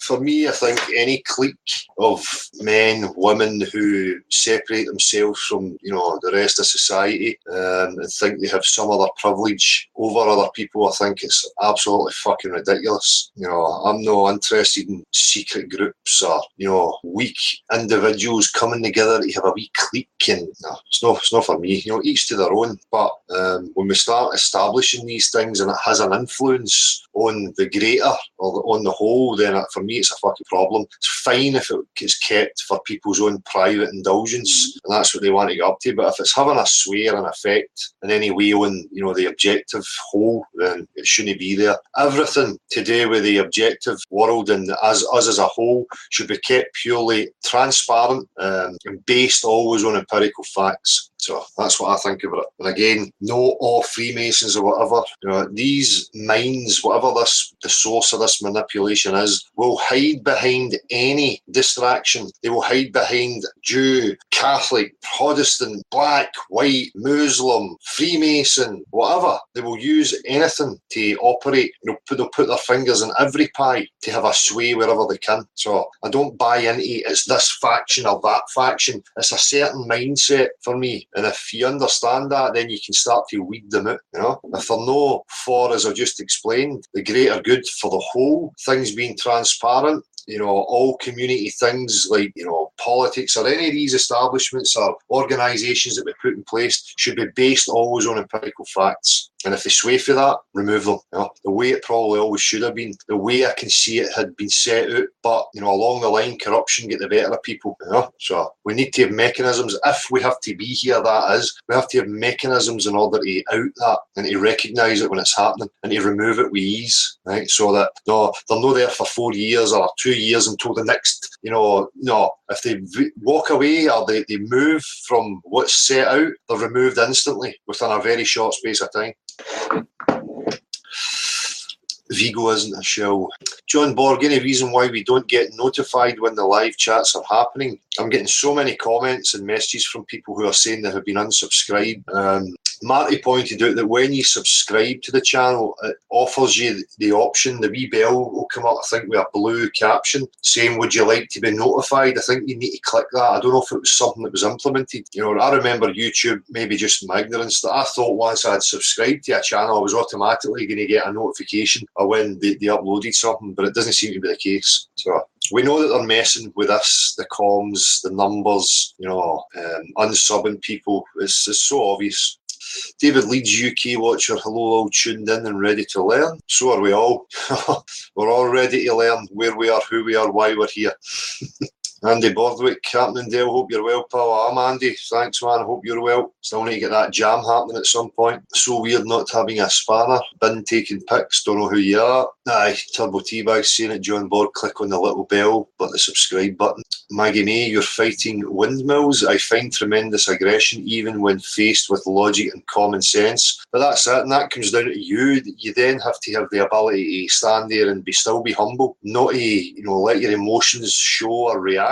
To just keep sticking to the logic and remain calm, and eventually they'll become aware of that and realise that they're going to make themselves look ridiculous if they keep it up. And the majority of people will de-escalate themselves when they realise that you're not rising to it. So there comes a bit of self-discipline there. I've felt it a few times, when you're out in the street and you see a certain kind of snigger or remark, your reactions, you can feel it coming, like, don't fucking snigger at me, but you have to hold it, point it out, look, your snigger and your body language is no adding to discussion. It's not even, anything logical. If you can remain calm and express that to them, you'll see them, as I say, de-escalate themselves, because they realise that, you're not going to emotionally react and you have the ability to still stand there and logically put it across. Jonah Worms, how are you? YouTube has a mind of its own, and well, it appears so. Whether it's a mind of its own or it's directed, it's obviously directed. Greg T, I am a shill. Ramboinator, religions are cancer of the mind. Yeah, I feel very strongly about that. I totally agree. Belief, faith, religions, these types of things that request you to have belief and faith, they are mind viruses. I don't even think it should be in a human's mind to ever take something on a belief. I think that's a huge part of the manipulation, is to, bring that in, that it's acceptable to have beliefs and faith in things that you can never prove for yourself. That's part of the mental illness. Link will be available by request to nocurve@gmx.com. If nobody's taken up on the offer, I'm going to ramble for maybe 10 minutes and then I'm going to call it a day. But my main point was, getting back to that, about the religions and these aspects. Speculation and hypotheses and wild theory should not be, involved in this. It should never have been involved in science in the first place. But they knew how powerful real science is, so they had to infiltrate it. They had to take control of it, bastardise it and twist it and turn it into something else. And that's why we have such problems with people. And again, that's part of if you're discussing with people, I've seen these radio interviews, some guy calling on a live radio show or whatever, and for me, I always get irritated and annoyed because they don't feel as if they're representing it properly. If you're entering into a discussion, if you happen to go on a radio show or anything like that, remind people right away from the off that, flat earth is not some cartoon image, and that the main focus should be on the claim, and that is where the burden is. If people are going on radio stations, you should be going on with the mind that you're attacking the globe to dismantle it. You should be on there saying, listen, I don't know where I am, but I know that it's not what they're telling me, and here's why. Here's the facts of why. No letting them dictate the conversation and pull you into straw men and illogical jargon and nonsense. So I get a wee bit fucking annoyed when I see these things, and you know, people don't do that. You know, I have to appreciate again that people are at different levels, but I think it's highly irresponsible for people to jump in, go on a radio show when they don't really know how to represent the truth of the situation. You know, hold back for that. If you know there's an opportunity, get a hold of somebody that you know will do it justice and put them up for it. Spurs chemo beyond the imaginary curve. When will we see you on the Patricia Steer show? Yeah, you'll not see me on anybody's show. You know, as I said before, you know, everybody's free to put their platform out, their stall out, and everybody is entitled to be who they are, set up their stall and do what they do. You know, I don't go about associating, I never have. You know, I set my stall out. You know, I've presented my message where I see it, and that's all I can do. I've spoken about this before. The detractors, the dividers, when we start, you know, partaking in these things, are going to use it against you. And there was so much drama and hype going on with certain individuals and certain channels that it was best for me just to stay away. But, you know, again, I respect everybody who sets about to dismantle the lie, to highlight the lie. And again, I respect their right to exist just the same as me. You'll not catch me ever again, you know, partaking and bitching about people or mentioning their names. I've never had to do that. If you understand the game, you can look at them and you can decipher from their content what their intentions are, you know, and that's where you need to get to. You know, as I say, it's a total waste of time, and it's going to be confusing for people if there's people sitting pointing the finger at each other and accusing each other of stuff. That's just not the mentality that we need. You know, you need people discerning themselves by having the ability to look at the content and then, as I say, to recognise the intent behind people. You know, it's easy for me to see that. That's why I say, you know, let go of the fluff. Look at the people and look at the fluff that they offer. Look at the confusion that they offer, and how they perpetuate the confusion, right? Because as I say, the facts are simple. It's not a fucking globe. We can prove that. The reality of the situation is we don't know where we are. So how much more simple can it be? You know, the rest of it is just added on fluff to entertain, to distract, to divide, to get your attention, to keep somebody relevant, to keep popular. You know, that's why, you know, for 2 years it's just the same rehashed stuff over and over and over again. Because there's so many people who, you know, have sold to their ego. They're lost. They don't really know the direction that they're going in. They think they're making a difference or that it's progressive in some way, when it really, for me, it's not. Huh? So, yeah, man, want to know who God is? Take a look in the mirror. Yeah, that's something I've always contemplated. You know, people can see, oh, your attitude, you think you're a god, you know. No, we don't know the reality of the situation. We could be eternal souls partaking in a fucking technology with equal power to everybody, you know, immortal, invincible, you know, the same powers as everybody else, and this is just a technology that we choose to partake in, you know. So I could say I'm a god, and it's a much better mindset. You know, it's different if you're conceited and arrogant and ignorant and full of yourself, but to say to yourself, no, I am the god, I am in control of this contraption, this brain, that is my responsibility. I can overrule it, I can override it. Therefore, really, when it comes to an individual level, you're God. There is nobody ruling you apart from yourself. So, but that statement in itself, as I say, gets jumped on, and you know, they automatically generalise and assume that you're arrogant and up yourself and full of yourself, when it's not the case. It's a healthy state of mind to take responsibility. You know, as I say, this machine that you're operating, you know, you are God. Nothing's going to happen without your consciousness. Without your intent, nothing happens. The body has its own program. It can regulate blood flow, heartbeat, temperature, but without your consciousness and your participation, it's not going to go anywhere. It's just going to lie there. So you are God of yourself. Fry Prezi, Dale, if you have time one day, then take a look about my works and theories about earthquakes. I know you like natural science, so you might find my works interesting. I certainly will. Fry Prezi, take a look at that. Anything that you think would be relevant, you know, don't hesitate to let us know, you know, something specific to have a look at. All earth equals religion, Samuel Hall, it certainly does. Atheism equals religion. Well, you know, this is the whole thing about, there's so many misunderstandings of atheism and what it actually means. If you were offering me any of these gods that are on the table, then I would be an atheist in regards to these gods that are being offered to me, you know, by books and cultures and you know, different walks of life. Then I would be an atheist towards that, you know. But as again, I'll reiterate, you know, it's preposterous for me to think that all this came about without mind, without intent, without design, that had to have that at the root of it. And for me, the root of existence has to be mind, whatever that is. Super Skimmo, Beyond the Magic Cover, you reading the chat? I certainly am. I'm reading it right now. You have my attention. Dude, you're about 3/4 of an hour behind as far as the chat's concerned. Oh, Yeah. Sorry about that. Sorry about that. That's cool. Most people are still here, so the comments are your responses are relevant. Cool. I'm just going to keep scrolling through them. I'll read another couple and I'll scroll down to what's happening right now. Maggie May, belief in a creator doesn't lessen the intelligence of a person. It certainly does not. People, as I say, I believe in creation, mind being at the forefront.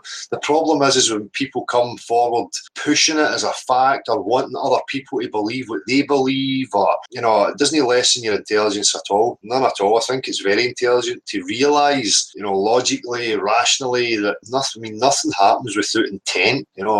This complexity that we experience right now, the explanations of randomness are just nonsensical and ignorant.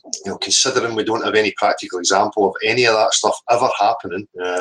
Technology doesn't spontaneously appear from nowhere. It has to be intended. It has to be invented, created, designed. I'll just skip to the bottom and see where I'm happening here. Oh, I think I froze. You just need to bear with me a wee minute. The screen's frozen. Oh. We got Lenny Harris asked if we can sort of point out that the Edinburgh Corn Exchange on Sundays having a vegan festival for anybody who's of that persuasion. There you go. You've just done it. So no need for me to repeat.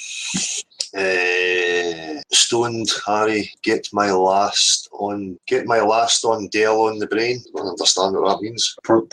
Promoting his own content by the sound of it. I have to go take a look. Cool. Learn how to forest, Dell, DMT and ayahuasca.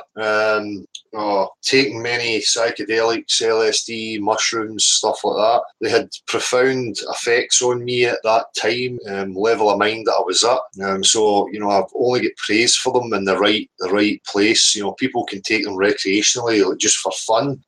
For me, I realised that there was certainly a psychological benefit, emotional benefit to it. What's actually going on? Who knows? Is it connecting you to truer reality? Who knows? I've pondered that idea. When I used to take magic mushrooms or LSD, I used to think to myself, am I seeing reality in a much clearer focus here? And when I'm becoming straight, my focus is lessened, where I'm only, experiencing this band. Who knows? I don't really know, what you want to know about DMT and ayahuasca. I think, again, it's up to the individual to discern the reasons for why they would be partaking in it, what they were looking for from it. For me, I was never looking at anything from it. I just, I was a lost, confused soul like everybody else, and it was part of the thing and fun to do, and let's take it for fun. It just so happened that my experience of it, showed me that it has profound, applications to it, especially, psychedelics like magic mushrooms, liberty caps here, psilocybin. But I've also experienced where I'm taking it for the wrong reasons and the wrong frame of mind and had a hellier time. So it just depends. I don't really know what you want to know about it, to be honest with you. Maybe you can elaborate a wee bit. Vambo DMT is a mind reset. I think there's an aspect to that for other psychedelics, to be honest with you. It certainly helps to give clarity on certain aspects of your life. But for me, I'm not in requirement of it anymore.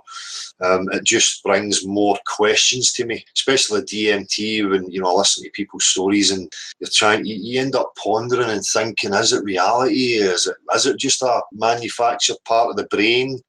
People meet beings, they have profound experiences. What's actually going on, the science behind it? I don't really know, to be honest with you. I think it needs much more study. Nigel Groves, hi Dale, what's your view on thoughts, feelings and emotions and their influence on deriving intent? Depends. What was your natural intent? What was, I look at kids, I look at myself, I look at my kids, what is their intent? Their intent really just seems to be to explore, to look at new things, to move from one point to the next. I think culture, family units, there's loads of influence that can have a sway and an effect on where that intent then switches to, because their intent can be switched to a delusion, and their intent on achieving a delusion or Again, it's another study that we really would need an in-depth, an in-depth study. You need a lot of time on it. How would it be if you take, newborn minds and you give them total freedom, you encourage them, you nurture them, you instill all the things that I've spoke about, and then you can see, what would happen. But emotions and, these types of things are obviously having an influence on your intent. But again, a lot of the emotions that people are experiencing are not based on anything true. They're based on delusions and lies. So I don't know if that answers the question. Oh, where am I? I've lost where I was there. Apologies, people. White Wedge, Jazzaconda, please don't be nasty. Absolutely no reason for him to be nasty, unless he's upset because people are not buying his agenda anymore. Grey Mears, mushrooms, etc. better now that the mind is awakening, Dale. Trust me. Well, maybe, I'll wait until the autumn here when we get them growing naturally. So I might have a few. I prefer them fresh. And I think when you process them, dry them, or put them into a juice, it kind of alters it. The best experiences I ever had was to pick them fresh, maybe, 15, 20, 25 at a max. I had a nice, pleasant experience. But obviously I've had, varying levels. We've boiled, hundreds down into a gloop and, had an instantaneous experience. There's loads of different ways to it. But I'm gonna maybe get a bash. I'll see how I feel by the time the autumn comes. Albert Pierpoint, I took LSD 25 years ago, and when I laid down it looked like I was in a snow globe. Never thought anything of it at the time. It wouldn't surprise me. We could be in a sphere, but on a level plane within it. And LSD had too many chemicals in it for me. It was always a different experience. There was some unpleasantries to go with it. Same as mushrooms, obviously. You're ingesting the poison, but it's not as long a process as LSD. Mushrooms, you can pretty much time your watch. That by the time you take it to the time you come out of it, it's going to be about 4 hours. Where LSD varied, it could be up to 12, 15, 18 hours. And it was just too much for me. And the strychnine or whatever that was in it could make you clench your jaw. But learn how to forest, nothing but love, Dale. Thank you very much. Same to yourself, man. Appreciate it. Joseph Zio, I expect they will try to condition the masses first with flat earth before getting official. Yeah, I say the first year I think there was a lot of information gathering on psychological reaction, emotional reaction, people's responses. They had to build some data before they would see how people would accept it or where they could go with it. Yeah, man, I can't believe you just said that about LSD. I thought the same when I did years ago. Keith McLaren, Eric Dollard, Dale, hollow sun, can't see it from free space. When energy wave from sun hit the atmosphere, it becomes light and heat.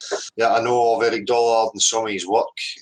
Again, it's something for people to look into. Makes sense to me, I think, on a mechanical level, that it has to be some sort of, part of a mechanical device in some way. Again, it's the problem. What is the sun? What we call the sun? Where is it exactly? These are all questions that are unanswered. Joseph Zio, can you imagine the chaos if it gets released too fast? Yeah, I think that would be the problem. If you just blurted it out in an instant, you would have, huge hysterical chaos. Disclosure would always have to be, implemented slowly. I think people are waiting for the ta-da moment where it's just on the news, bang. I think there's going to be a process before that will happen. And people like us, everybody here who takes part in it, comes to the realisation, gets active with it, you all play a role in that happening sooner rather than later. Jimmy Graney, Dale, what is your star sign? I think it's the 20th of April, so Aries, I think it's right in between the two of them. Not that I've ever paid any attention to it, but 20th of the 4th, that's my birthday. Morgan Ellis, DMT equals communication with plants. Thought about that myself as well. There's certainly something going on. As I say, it's a study that has to be done. There's too many grey areas in it. There's nothing solid or concrete for us to really know what's happening. And people just think their subjective experience, and because it's so powerful, it was true. But dreams are the same. I can have fantastical dreams that are so powerful and real feeling. But are they real? Are they real somewhere? I mean, I don't know. Albert Pierpoint, floods your body before death, doesn't it? Maybe the prep for the next life, whatever it could be. I've heard that reported many times, that at death you're flooded by the DMT. It could be, I don't want to get doom and gloom or anything, but you have to contemplate that it could just be a mechanism, a coping. Maybe it drifts you off into la la land and then it's lights out. I don't know. I don't want to think that. I've expressed that before. For me, I want there to be more. I don't want this to be the end of experience. I just don't like this place. But Mearsdale, check out Terence McKenna lectures, very interesting. I have done, man, many years ago, and I still did up until maybe 5 years ago. Terence was a great speaker and had very profound things to say, but again, a lot of it is based on he believes he lives on a globe flying through infinite space, all these kind of things. So as I've pointed out before, a lot of these philosophies and ideas that come from people are rooted in a false foundation, and they're rooted in confusion. So when you're trying to reason and come up with these ideas, if you know that it's based on a false foundation, then there really isn't any weight to it. As far as his experiences of these DMT and stuff people are talking about, then by all means, of course, check Terence McKenna out. And there's loads of others who will share their experiences. White Wedge, Jimmy Thinkdale's a Pisces. I've never really delved into that whole star thing and what it's meant to mean. The last I remember was Mystic Meg in the back of a fucking tabloid newspaper having a segment. That is as far as my understanding of that goes. Obviously, being involved in working, sharing the building with the Psychic Centre, they weren't just star signs and Mystic Megs types. They were into tarot cards and all these fucking nonsense practices, as far as I'm concerned. Lost where I was. Oh, we've got a guest now eventually. Vigo's turned up. Vigo, you got anything to say, dude? We're waiting a while for you. Marshall, I don't know if he's there yet, but listen, mate, I really need to nick to the toilet for a piss, mate. Can you just... Yeah, I'll hold the fort, mate. Yeah, if you are there, Vigo, can we do a mic check, mate, so I can hear you? Nothing. So maybe you need to sort that out. If you're still here, I'll get that photo loaded up, dude, so people can take a look at it. There are plenty of similar on the net already, but obviously you're interested in that one specifically. Lenny, I've mentioned the Sunday meetup at the Edinburgh Corn Exchange, and Dale's left me a bit on the hop here because monitoring this chat leaves you a little bit discordant as far as open conversation is concerned. Lossie, can we give that up now and stop shouting at everybody? Can you hear me? Vigo, you're there, dude. Yeah. I said earlier, man, did you have trouble picking it up? Am I talking to, what animal is this? This is Teen Foilat, mate. But the picture of the animal, what kind of animal is that? It's me. But is it an elephant or a zebra? What is that? Does that look like an elephant to you, man? Nah, it's trying to be funny. Oh, right, okay. So which side of the fence are you on then, dude? Are you flat or round? Well, I really don't know. I've seen enough with the flat earth stuff where I'd like to know more. We'd all like to know more. That's why the platform's here, so people can discuss their opinions on what their perceptions are. Yeah. So Dell's back. What did I miss? Not a great deal. Vigo's just saying he's not committed as far as what his beliefs are or what his understanding is, and he's open to hear what people have to say. I said, well, that's what we're here for. Yeah. Of course. So what did you have in your mind? Well, I came across Eric Dubé's material in early 2015. Yeah. And it was the mind fuck of all mind fucks, pardon my language. Yeah. And I was intrigued, and I've been following and consuming a lot of flat earth arguments and information ever since. But I'm ill-equipped to finish the debate as to whether the earth is a ball, flat, triangle, or whatever. I'm not qualified is what I'm saying. So what qualifies you? What would require? What kind of qualifications you think you would require? Well, I'm not a physicist. I'm not a geologist. I'm not an earth science person. So have any of these groups or factions offered anything measurable in any way, shape or form?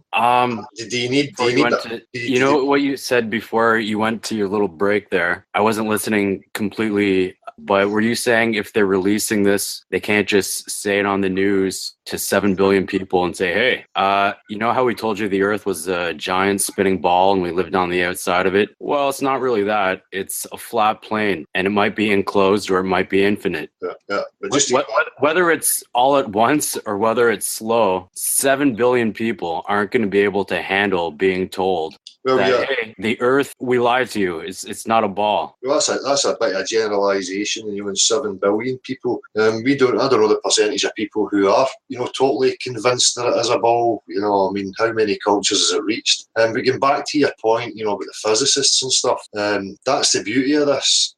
Reality is something that you don't have to be qualified to, understand and observe. Every single one of these shares it.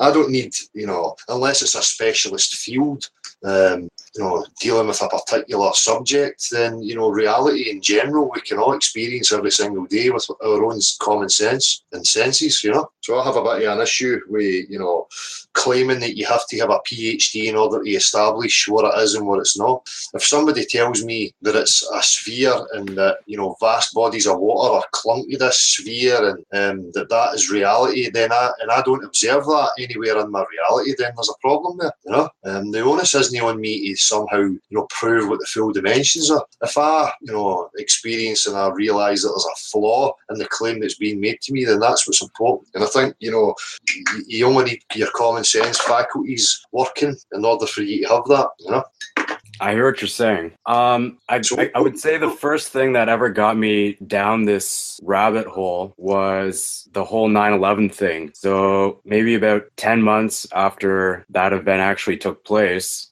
I started to research it online for whatever reason and came across information that maybe wasn't being spread on the mainstream news. And I was like, holy shit. So that was like my first kind of foray into the rabbit hole. And it's pretty crazy that however many years later here, I'm Quarth. That's insane. The whole time I've always believed NASA, the moon landing. I would swallow everything they would say. I mean, I never looked into it intently, but I just assumed that they'd be telling us the truth. Yeah, same as the rest is, Just people take it for granted. They never question it. It's the problem, Sorry, guys, excuse me for 2 seconds again. I'll be back.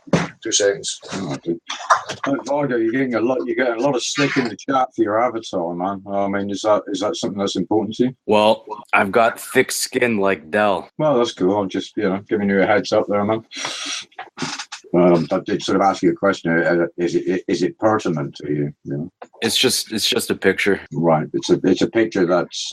It's triggering to some people. I understand. Yeah. Apologies, people. Where are we? What were we saying? We're just discussing the associations people put with images, dude, in relation to Vargo's avatar. People aren't very happy about that, and he's being rather evasive about what it represents to him, which is sort of what I was getting at. Have you nature to be provocative for constructive purposes, or? I just rather have a picture than my face.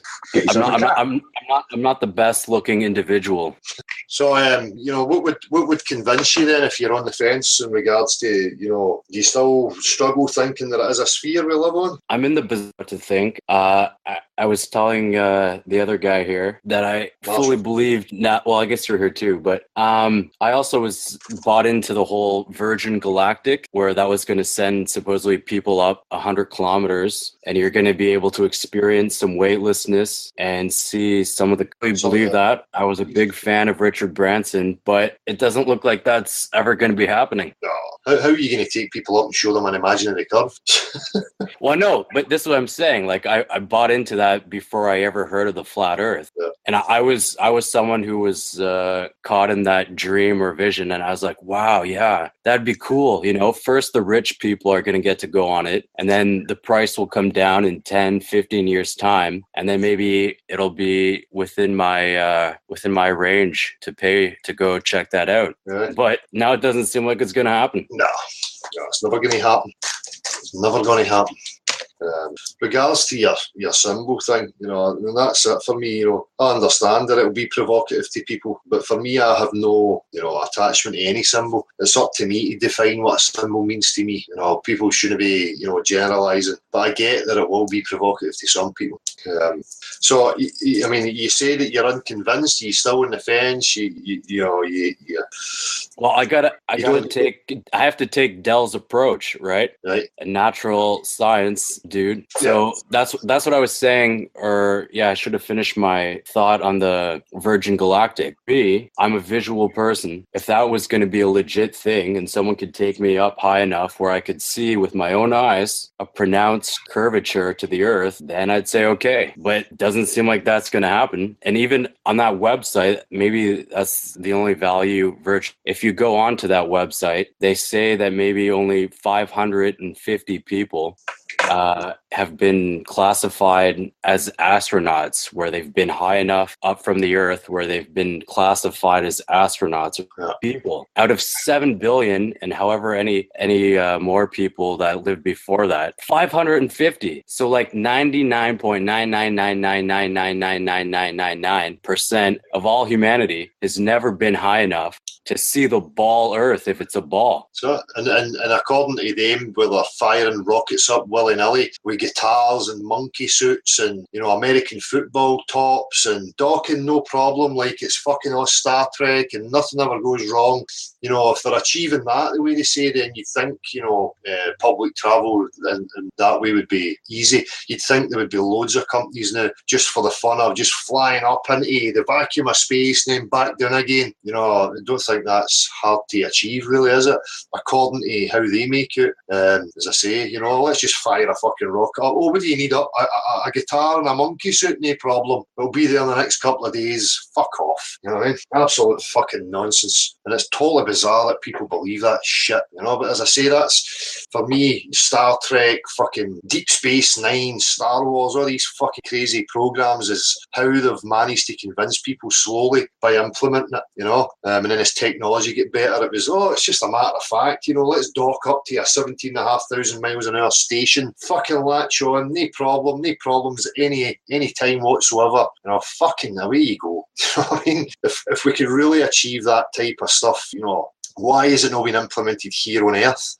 Fuck these numpties and whatever they're up to, you know, because they're no benefiting me or anybody else. You know, they're just liars. The sooner they're brought down, the better. So nobody's gone up in a rocket anywhere to see any curvature. And if you do see a curvature, it's certainly not going to be the Earth, because the Earth's covered in water, right? And we know that it's no curving anywhere. If it is curving, it's a waterfall you're seeing, right? So maybe the edge is a huge fucking waterfall. That'll be the only curve. It really is batshit insane. It wasn't that many years ago where on YouTube I watched some sort of documentary. I'll call it a mockumentary now, but it was some sort of, I don't know if the BBC produced it or what, but it was something showing the ISS and making it like it was legitimate and everything. And I watched that and I was like, wow, holy shit, yeah. I mean, I heard of this thing, the ISS, and wow, there's always like 6 astronauts on that thing at a time, and it's orbiting around Earth. I forget how many times they said it's supposed to go around the Earth. I think it's 90 minutes, so whatever that is divided into 24. And I was just like, holy shit, that's insane. Here I am down in my home, and people are up there doing science, advancing mankind, and it blew my mind. And then I would be driving in my car downtown and everything, and be like looking up in the sky and be like, wow, the ISS might be flying over me right now. And then boom, Eric motherfucking Dubé, early 2015. And now all this shit, I don't know. ISS, like you said, monkey suits. I'm finally like looking at it critically. Monkey suits. You got some dude, some jerk off playing the bagpipes there. Like, really, who the hell would be bringing bagpipes up to the ISS and doing a show and tell for people playing the, I love the bagpipes, but you would think you would have better things to do than play the bagpipes in space. I've just swept people up with the emotion of the whole thing, you know, where if you get people like me that are, you know, into mechanics and how things operate, they're going, well, you know, where's the footage and the intricate details of how you've constructed this thing? Shows you putting it together. Where is all that kind of information, you know, on how these mechanics actually work? And that's not there, you know. But we'll just forget about all that. Look, playing the bagpipes, you know, I'm introducing Adele with a fucking, you know, music award, and it's just all emotional manipulation they use. There's nothing factual, there's nothing substantial, anything you can get your teeth into in regards to proving to yourself that these things are actually happening and real. They're not real as far as I'm concerned, you know? Just total nonsense. As I say, the further down the road you get, the more clear it becomes of how cartoony and idiotic the whole thing actually is. You know? It's sad that people are so dumbed down that they accept this stuff. So I haven't watched all the space walk footage or whatever, but of some of the stuff that I have seen, it looks like they had a dune buggy or something at one time, and they were driving around on the surface of the moon in a dune buggy. They were playing golf on the moon and God knows what else. So it's like, just like the footage on the ISS, it's all such a laugh. If it was all such a laugh, if they got to the moon, several times. What is it? 6 times between 1969 and 1972, and was all such a laugh that they could play golf and drive a dune buggy on the surface of the moon. How the fuck have they never gone back, at least publicly? It's insane. I can't believe I never questioned this shit. Yeah. It's like everyone is plugged in to some sort of matrix or something. It really is. How do people not say that that is fucking weird? Yeah.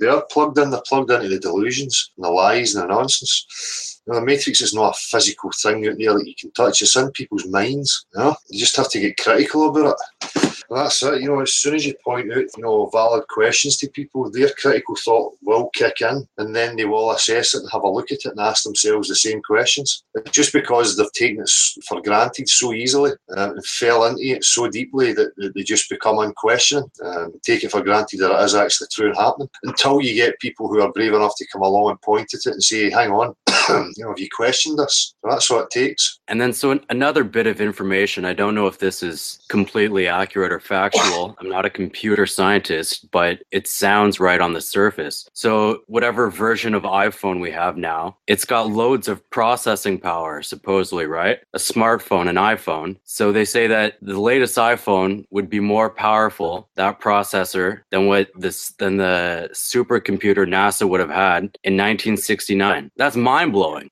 So again, you would think with all this computing power that NASA would be able to tap into, that publicly you should be able to get back to the moon at a fraction of the cost with all the simulations you could be doing and orbital calculations you'd be able to do it all on the computer and run all different simulations and models and designs and material experiments and everything. You think that this would be reduced to the fraction of a cost of whatever it costed them in 1969. It boggles the mind. Yeah. Again, that's it. It's just when you logically point something like you just have it to people.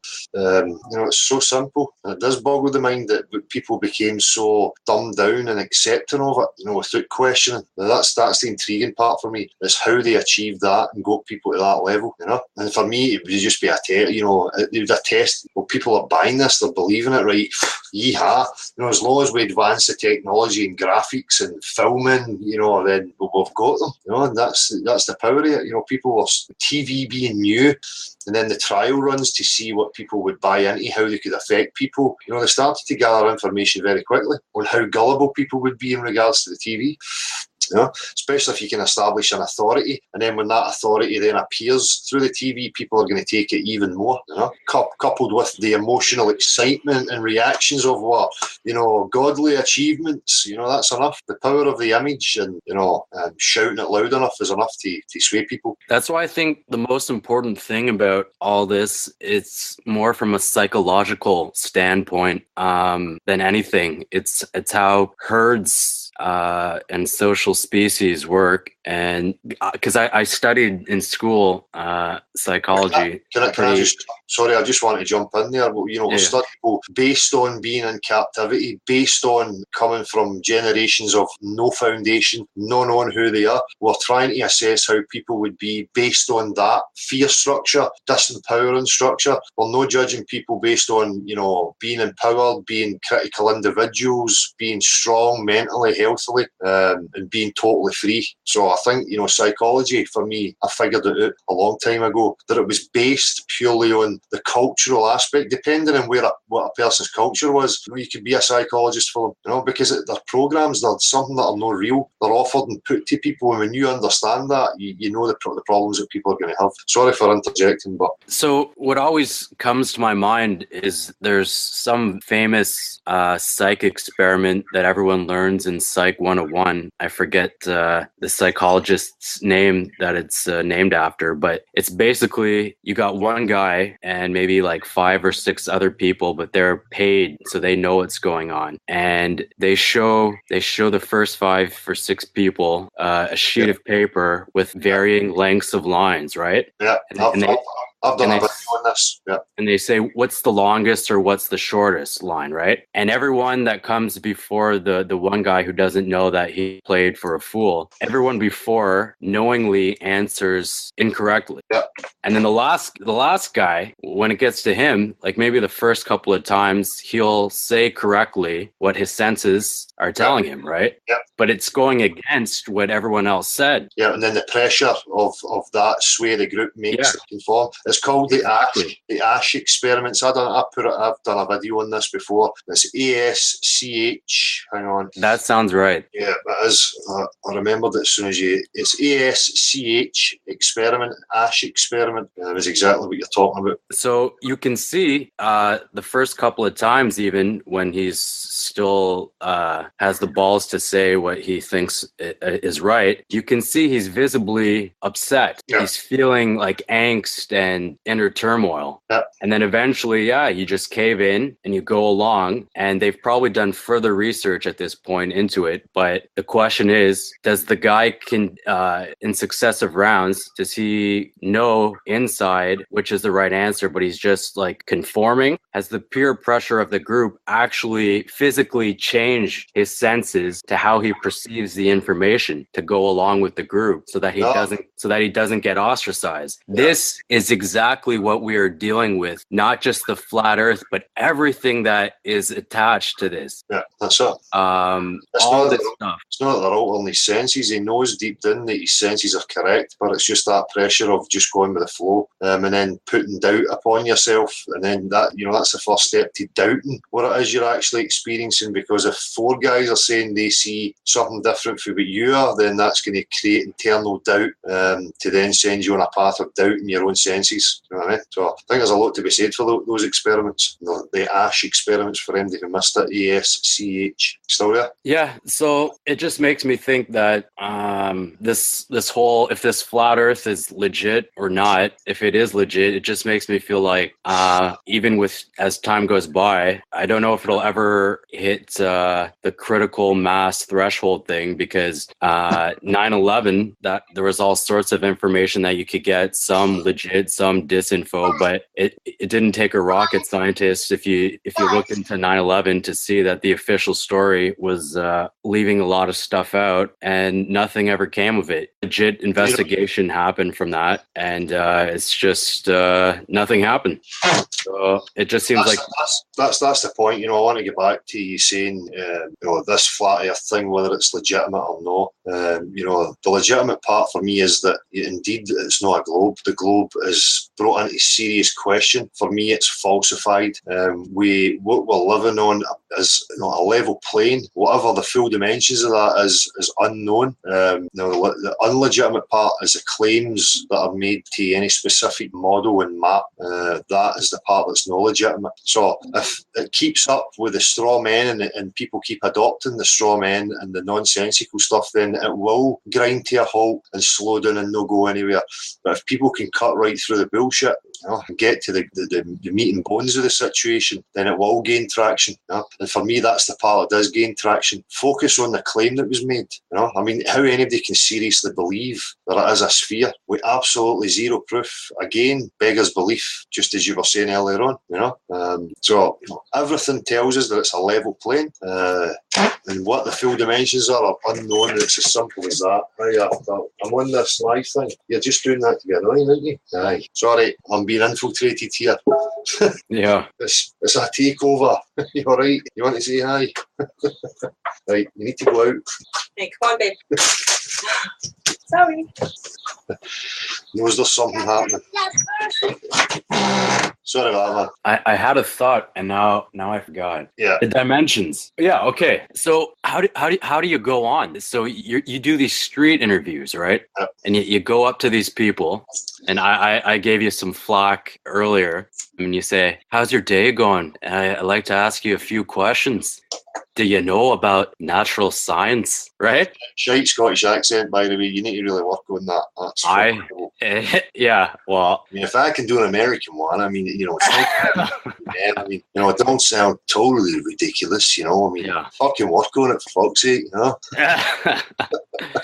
Yeah. So you go to these people and you say, do you know natural science? Are you familiar with natural science? Right. Yeah. And then you segue into how do you know what you know and all this jazz. Saying to them, whether they live on a ball or not.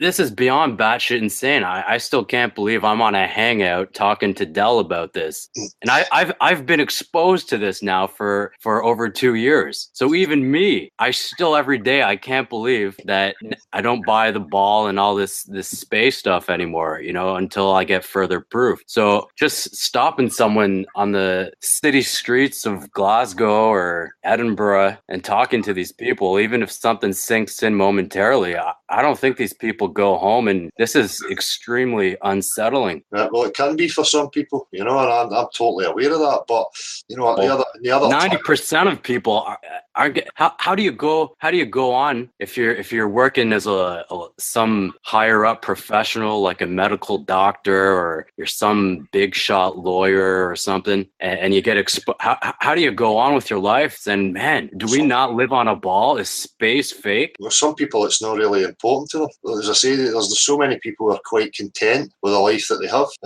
But at the same time, you know, what are you supposed to do? You know, there's many people who understand there's questions being asked, legitimate questions. You know, and at the same time, we've just to sit back, ignore it, let everybody get on with it, while children are being told lies in schools and universities. I mean, you know, how else are you going to approach it? That's the problem with this whole thing. It's like, you know, unestablished ground. You know, for me, this has never happened before. I've not known that it's happened before. So, you know, for us to know exactly what we're supposed to do and what we're trying to achieve is, again, preposterous. It's just as preposterous as is expected to come up with, you know, a full explanation of where we are.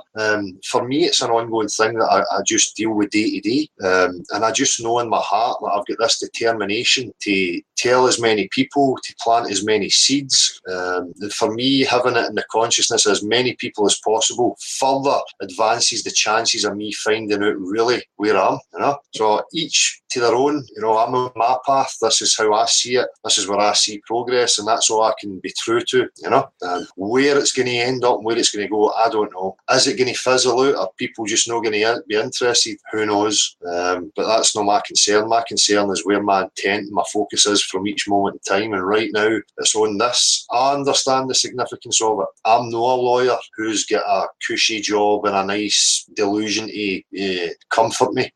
My life never took that path. So no, but exactly. So for these sort of people who are trying to like climb the corporate ladder or whatever, gain financial success and get admiration and respect from society, for them, even if they're bright, smart people and they're in university and whatnot, because I've talked to some of my friends that were from university and some of the brightest people I know, and I've tried to pass the branch or the torch of flat earth type of information to them. And, you know, it takes a few attempts. And even if you break through and they say, yeah, these people bring up some interesting points, they don't really further, do you know what I'm saying? Because it pulls the rug out completely of what they've been taught. If their focus, their intention is invested in their own dreams or their own ambition, then it's not going to matter what I say to them, you know. When I'm speaking to people in the street, you know, it's to show people how you can approach your fellow man. And also at the same time, if I plant a seed in somebody who's a questioner, who's looking at these things,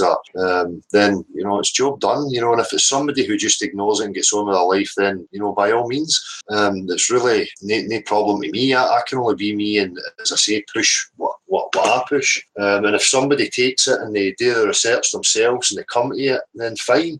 If somebody thinks that they were happy chasing an ambition, they speak to us, their whole world's turned upside down, they start looking at life differently, their ambitions then change, their priorities change, then it's still a positive, you know.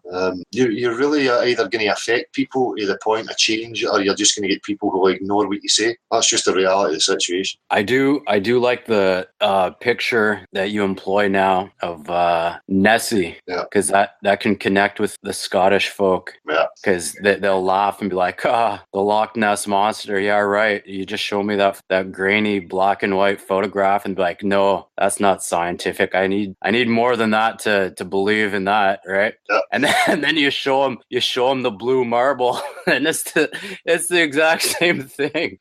Yeah. If they're honest, if they're intellectually honest with themselves, they realise it, and they'll admit, no, based on the logic we've just agreed upon, it's not scientific proof. So my aim with that is just to remove that for the whole thing altogether, but it doesn't matter what NASA produce, it's never going to count as anything measurable. We've established that, I can produce images of anything. I could probably get somebody to produce me images of realistic looking unicorns, and then I can claim that only me and my 500 buddies have access to this realm where these unicorns exist, but we have special camera equipment that we can take with us and take video footage, so therefore believe us. That's absolutely preposterous. And if you can point that out to people and get them to concede to that, then you've removed the biggest influence in their consciousness, which is images, because they don't constitute as or count as measurable, testable, observable, and repeatable. It results as it becomes very obvious that it's religion because so you believe it. Supposedly they've got more than one rover on Mars. And the most recent rover there, the Mars Curiosity rover, that was launched on some rocket in 2012, early 2012, and then I think it supposedly was supposed to land on Mars August 2012, and it's 2017, and the last I heard, still alive and ticking on Mars, doing science, collecting spices. And you would think, I don't care if it's the third version of the rover, you would think at some point all these freaking things would break down. Yeah, who's the mechanic on Mars to fix this shit? Yeah, it's some fucking shit hot engineering and fucking remote controlling. I mean, geez, how many million miles? Fucking fantastical. But that's what I'm saying. That they've coupled it with, movies and TV programs to slowly but surely, seep it into people's consciousness that that's achievable and real. And then because they can say, oh, look, the mobile phone, that was in Star Trek or whatever the fuck it is. Then, they can just extrapolate into it lies. If you can give people one truth, give them that connection, then they'll just believe all the other shit you throw at them, So I talked about this sort of stuff with my brother-in-law because he had actually been one of these people who questioned the moon landing and didn't believe in it. And he started doubting that. He told me in 1999, around then, like, wow, why didn't you tell me this much earlier? So once he told me that, and I looked into it and was blown away and thinking, well, how come I never questioned it either? So then I talked to him about flat Earth and, like I said, the Mars Curiosity rover crap, because he's a mechanic and he's handy with all sorts of stuff, not just cars. So I said the same thing that I said to you and these other people, where they would think critically of these rovers on Mars and how could they be there for years in an alien environment and huge temperature fluctuations and sandstorms and all this shit, and with no mechanics or maintenance crew there. Complex piece of machinery and computer equipment and lasers and sensors and cameras, and it never completely just fucking breaks down. You know what I'm saying? I said this to him and he's like, yeah, that doesn't make any sense. No. Of course not.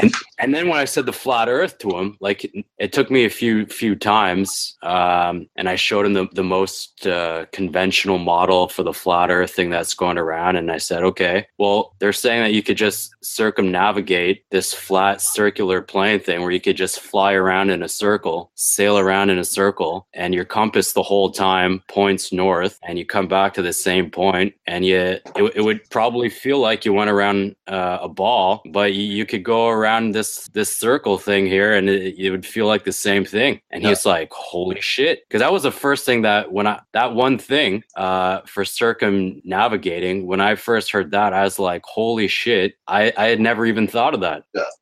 even, people going on these ships and stuff over a vast ocean or, distance when you have nothing to reference it, you can feel as if you're going in a straight line, and you're not going in a straight line. It could be slightly, turning 1 degree. You'll never know. You just as being a passenger, obviously if you're navigating, you know that you're, but, just to bring that point up, about these maps and models, I actually sent a family member a question if they had ever witnessed the 24-hour sun while living in Sweden, and they've reported back to me saying yes, they have, which I thought was very interesting. Somebody who's got absolutely no reason to lie to me. So brings about questions now about this whole straight line. What's the sun actually doing? It's kind of brought more questions to me in regards to what's going on with these luminaries.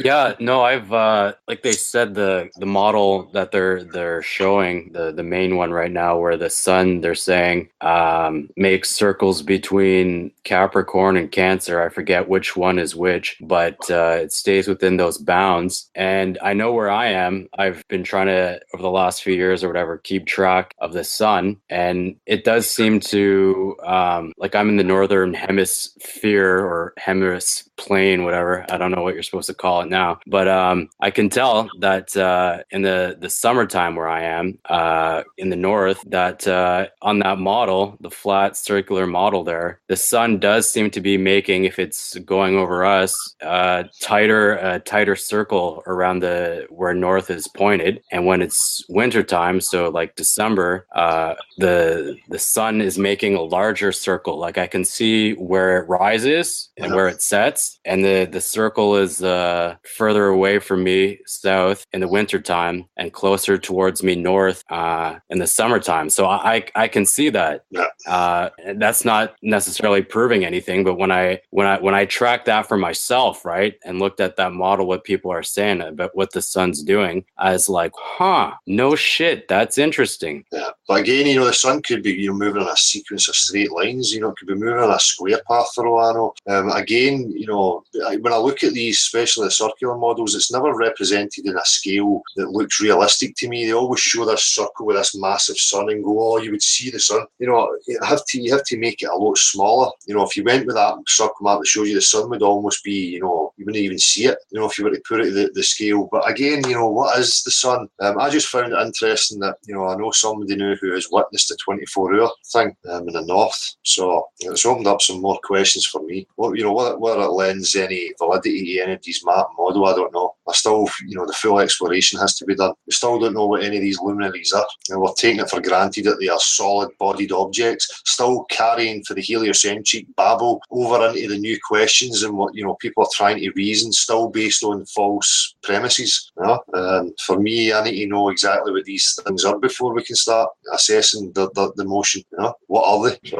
So related to what I said about I studied psychology and everything. So they try to teach you in psych and neuroscience the mechanics of how all your different senses work. So obviously your vision. So they talk about that perspective and the converging lines and everything to the vanishing point on the horizon and everything. And I remember learning this, but it never clicked or dawned on me to ever think, well, wait a minute, maybe the Earth's flat. Yeah. The sun is way smaller and closer than they're telling us, and that's how it could set on a flat plane. Yeah. And when I saw that information from Eric Dubé or whoever, I also watched do you know Stinky Cash? Yeah, but again, I don't even know if the sun moves upwards and downwards. Yeah, no, I don't know. I don't know all this. I know you don't subscribe to any one model this way or not. I'm just telling you how I would experience this information and got to wherever I'm at. Yeah. So whatever the conventional model is that they're releasing here to us for the flat Earth, I watched Stinky Cash, if you know that guy's channel. Yeah. He has a pretty good video that talks about perspective and the converging lines in the horizon and all that. I like his video on that. And when I watched that, I was just like, God damn, man, this is getting interesting. Well, we have it here in this platform as well. Gav's done some good work, and there's more coming on natural perspective, talking exactly about that, convergence and lines and perspective. perspective and how it works. It's called the inquiry into natural perspective. So, it's very interesting. It's always been there. That's what I said before. We have this balancing, almost like an internal gyroscope that starts from a level plane. And that's how you have that balance. There's an up, down, left, right, in every other direction, and you sense that, and you feel that, and you apply it every day. In your everyday life. And for me, that can only begin from that level plane. So to then say, oh no, but you're really on a sphere, it just breaks down. It's nonsense. Where there's no up, no down, left, no right. It's all relative. Everybody's in their own individual little bubble, and reality is an abstract mathematical construct that only appears that way in your mind. Fucking new age babble. You know what I mean? Yeah, that's the other one.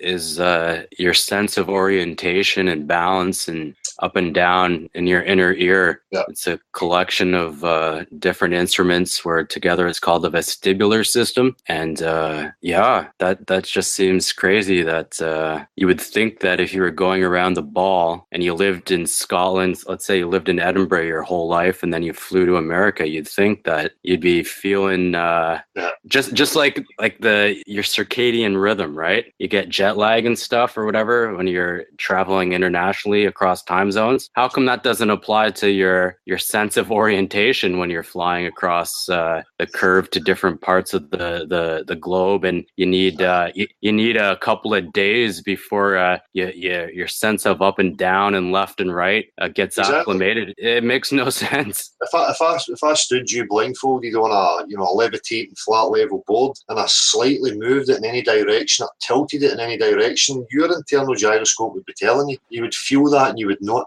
It's just crazy, Del. You seem like a pretty genuine dude. Yeah. It's just bizarre that I'm even having this conversation. Why is it bizarre? I don't know. And going over the curve, I was like the biggest geography fan as a little kid. There was a TV show in North America called Where in the World is Carmen Sandiego? And I would watch that and know all the capitals of all the countries and the names of rivers, prominent rivers and seas and mountains. And I knew like all the different areas for different commodities and minerals and all this stuff. But I traveled a lot as a kid, but I would never ever think when I'm flying from one place to the next long distances, it never entered my mind. I'm going over some curve. Maybe I'm not high enough to see it. Curve, man. Yeah. I never ever thought of this, and I don't think anyone does. No. It's batshit insane, Del. Do you hear me? That's it, mate. And they can't say, oh, this part just appears to be flat and level. As Antonio pointed out, it was a good point that he made. At what point does it start to curve? It's got to be curving instantly from every point, every direction at the point that you're at. You can't say, oh, well, this bit, here's all flat. So when does it start? So we'll get flat bits and curvy bits. So it's really a crazy shaped fucking sphere we're living on here. It's nonsense. The curve should be in every direction, 360 degrees. It's nobody accounts for it. You never experience it. You've never witnessed it anywhere. So why the fuck does anybody believe it? I was in the summertime, I traveled to an island in the Caribbean that I've been to several times, but I was now traveling there with this sort of information and revelation in my head. So I was on the coast. So I was on this island and I was staying like in a house on a hill with an ocean view, and you could see miles from left to right. And when the wind wasn't blowing, the sea was flat as fuck. Yeah, of course it is. That's how water behaves. It's just as it should be.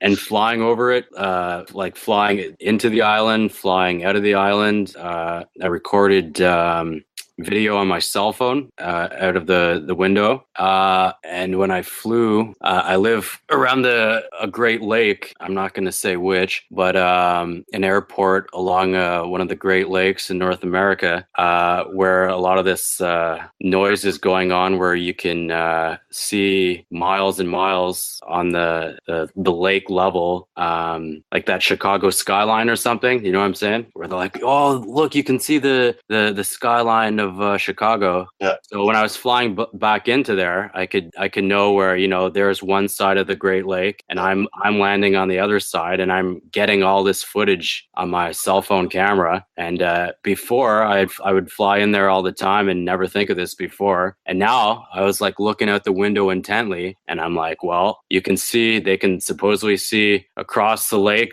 down there, and I'm up here, you know, 30,000 feet or whatever, and I'm looking at it, bending whatsoever. And if it's flat down there and it's flat up here, you know, it's like, how high do you have to be before you get to see any sort of curve? And that's why it's like, makes me all the more interested. It's like, hello, Richard Branson, Virgin Galactic. If what you were selling was legit, like let's go with it. Who cares if someone might die? Some rich person. There's plenty of multimillionaires and billionaires in today's world. They should be taking a leaf out of NASA's books, because every time they send people up, they have no problem whatsoever. So it should be well achievable, you know? Yeah.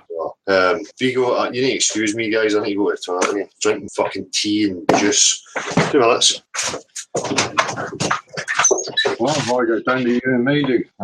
So you seem to be causing quite a stir in the chat box, man. You've been accused of being Tim Osman and what's he called? Infinite Plane? IPS, Infinite Plane Society, huh? Yeah. So that's it. Are you going to refute any of those claims, mate? Or No, I'm definitely not IPS. But you might be Tim Osman, is that right? Well, I don't know who that is. Oh, okay. No, cool. I'm just jiving with you, dude. People jump to any amount of conclusions, and because we live in a world of differing personalities, not everybody's got the same opinion on those personalities. So I wouldn't worry about it too much. Well, I'm not paying attention to if there's a chat going on. I'm not. I haven't been looking at it. Oh, well, you're not missing too much, dude. But controversy is what sells and what brings people to things like these. Controversy, you know what I'm saying? Yeah. Well, you got to shake it up a little bit, dude. Yeah. You have to excuse me because I'm actually moderating some of the chat as well at the same time, so my attention's split. You and I can manufacture a conflict right now to keep things exciting for those people. Yeah, it's not my nature to do that.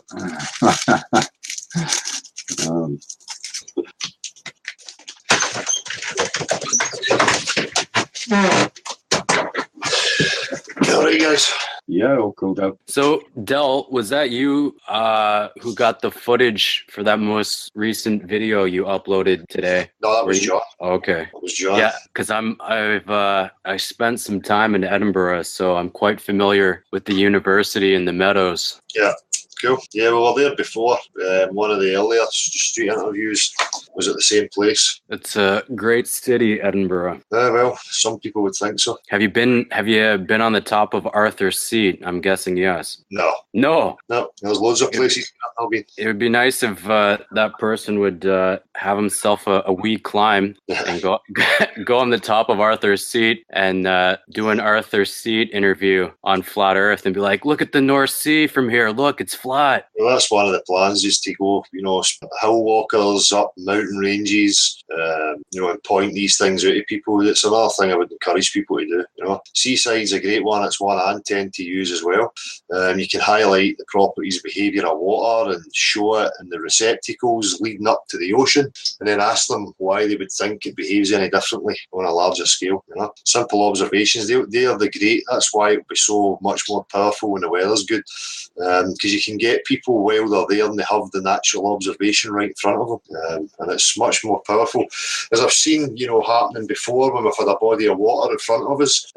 Thomas, I think the guy's name was, he got it right away. You're pointing that out to him and you're saying to him, the behaviour of that. Why would you think it's any different on a larger scale? And they realise, they go, well, it wouldn't be. So right away you're getting them with that natural observation, and it's powerful. So I'm sure John already has footage from there. I'm pretty sure John's been to Arthur's Seat. Right? But good, once the weather gets really good, and you're comfortable at these altitudes and stuff higher up, and it's no freezing cold, good opportunity. And along with the curve, where no one ever thinks about the curve when they're flying and traveling long distances, the other thing no one thinks about, even though we got told this, was we're spinning. Like, who the hell ever thinks, yeah, we're spinning when you walk outside to do anything? No one's ever thinking, yeah, Yeah, we're spinning. We're on the side of a ball and we're spinning. Yeah, so just Like pointing if at actual observations. if you play cricket, I guess if you're in the UK, that game, if the ball gets hit up or you throw it straight up, how come you don't spin away from the cricket ball or whatever? Yeah. Well, they will invoke the Coriolis effect when it pleases them. You know, they can't have it every way. You know, it should be affecting everything that leaves the Earth's surface. And, you know. Marshall, how's things? Is anybody else asking to come in? Vigo, thanks for coming on, man. Appreciate it. All right. Cheers, dude. Thanks, buddy. I stopped sending the link a while ago, Dal, because you said you were wrapping up shortly. So I think everybody's under the impression we're going to call it a day, man. All right, cool. I'd sent Gav a link there. I forgot to do it earlier. I don't know if he's going to appear here. See what's happening in the chat. Gav's disappeared from the chat, so I think he might be busy. Cool. Is there any questions coming in the chat? Not for a moment, dude. There's a lot of... My attention's back on the chat if anybody has any questions. Knowledge Scavenger, Brad Lee, Yvette, the Morgile, how you doing? Annette Holman, Anita Holman, Richard Clark, Alex Davis, Smug Cockazoid, Dale the Cricketer. Say cricket in Scotland. It's just not a popular thing up here at all. Up here, across here. What about the troll activity? Any of them are appearing? Well, a few. The usual suspects. It looks like it, dude. Yeah. Just trying to catch up with this. And if nobody's asking, I'm going to call it a day shortly, but I'm just wanting to see if anybody's asking any questions here in the chat. I want to catch up. Billy Sunday, nice hangout. Do we support all you do? Cheers, Billy. As long as I keep representing the truth, then support it. When Scotland was Jewish DNA evidence archaeology. Good afternoon, Dale. Sorry I missed it. I had to run out. Any probs of it? Jeff Goldblum, do we know nothing about our creator in reality and all the books are made up? No, I don't have any proof of any creator. Why does it always come down to a creator? That bothers me. You know, why people can't perceive that it could be something different. It always has to come down to one singular thing. Stone Tar Eric Dubai is in the chat. How's it going? I'm not seeing him. Covered water. Dale, why do you misrepresent the vacuum atmosphere in your argument? What do you mean misrepresent it? You know, it is what it is. It's either a vacuum or it's not a vacuum. If you're claiming that it's a vacuum against a positive pressure system, right, then how is that misrepresenting it? That is the claim, is it not?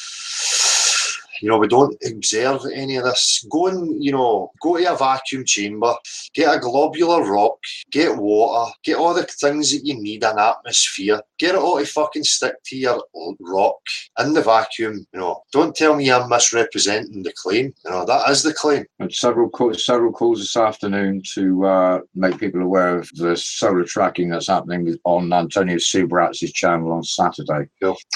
Replica, where did it go? Every time I touch that, it scoots to the bottom. Where the hell was it? Sun tracking with Antonio Saturday, Sunday. Unfortunately, here in Scotland, it is very difficult to ever see the sun. And it's horrible because there's observations I would like to do coming up through this summer, spring and summer, where I want to see if my shadow ever points to a southerly direction. I want to try and see a bit of motion myself. There's some questions I've got. Last year I had caught at midnight looking north. I'm pretty sure I was looking north. This is why I want to do it again, because I never noted my directions and stuff. But it was midnight. I could see daylight in the distance. Now, according to time and date, the sun had been up in Sydney, Australia for 2 hours. It was 9:15 a.m. there. The sun had been up for 2 hours already, yet I can still see daylight. So I've got some questions and things I'm going to be doing myself. But unfortunately, sun tracking, to depend on anybody in Scotland, is fucking ridiculous. Edinburgh seems always to be okay, so maybe if you can get somebody in Edinburgh.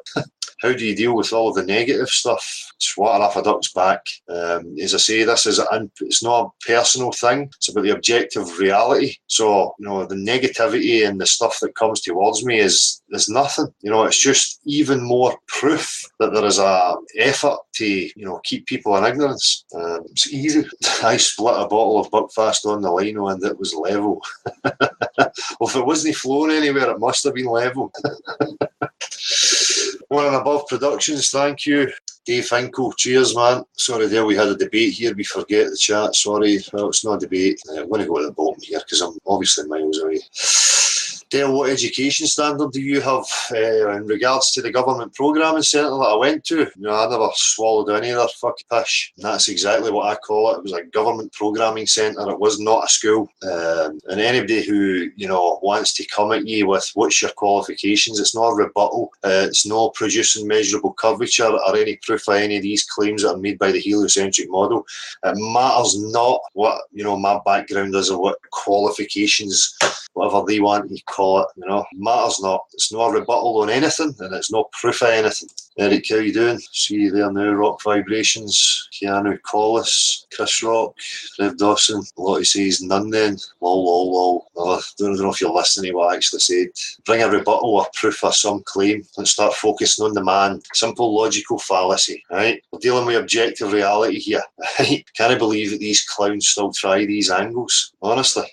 Anyway, thanks to everybody who's appeared and chat, taken part. Been a pleasure as always. I'll be back Saturday. Sorry, Gav, if you're listening, mate. I thought I'd sent the thing out, but I hadn't to the end there. But it'll be good to get Gav on top. Cheers. Eric Dubai, here we love you, Dale. Best letters shown in it. Thanks very much, Eric. Appreciated. If that is you, I'm not sure. Chippy Jedi. Anyway, people, that's enough. Take it easy. Peace. See you on Saturday.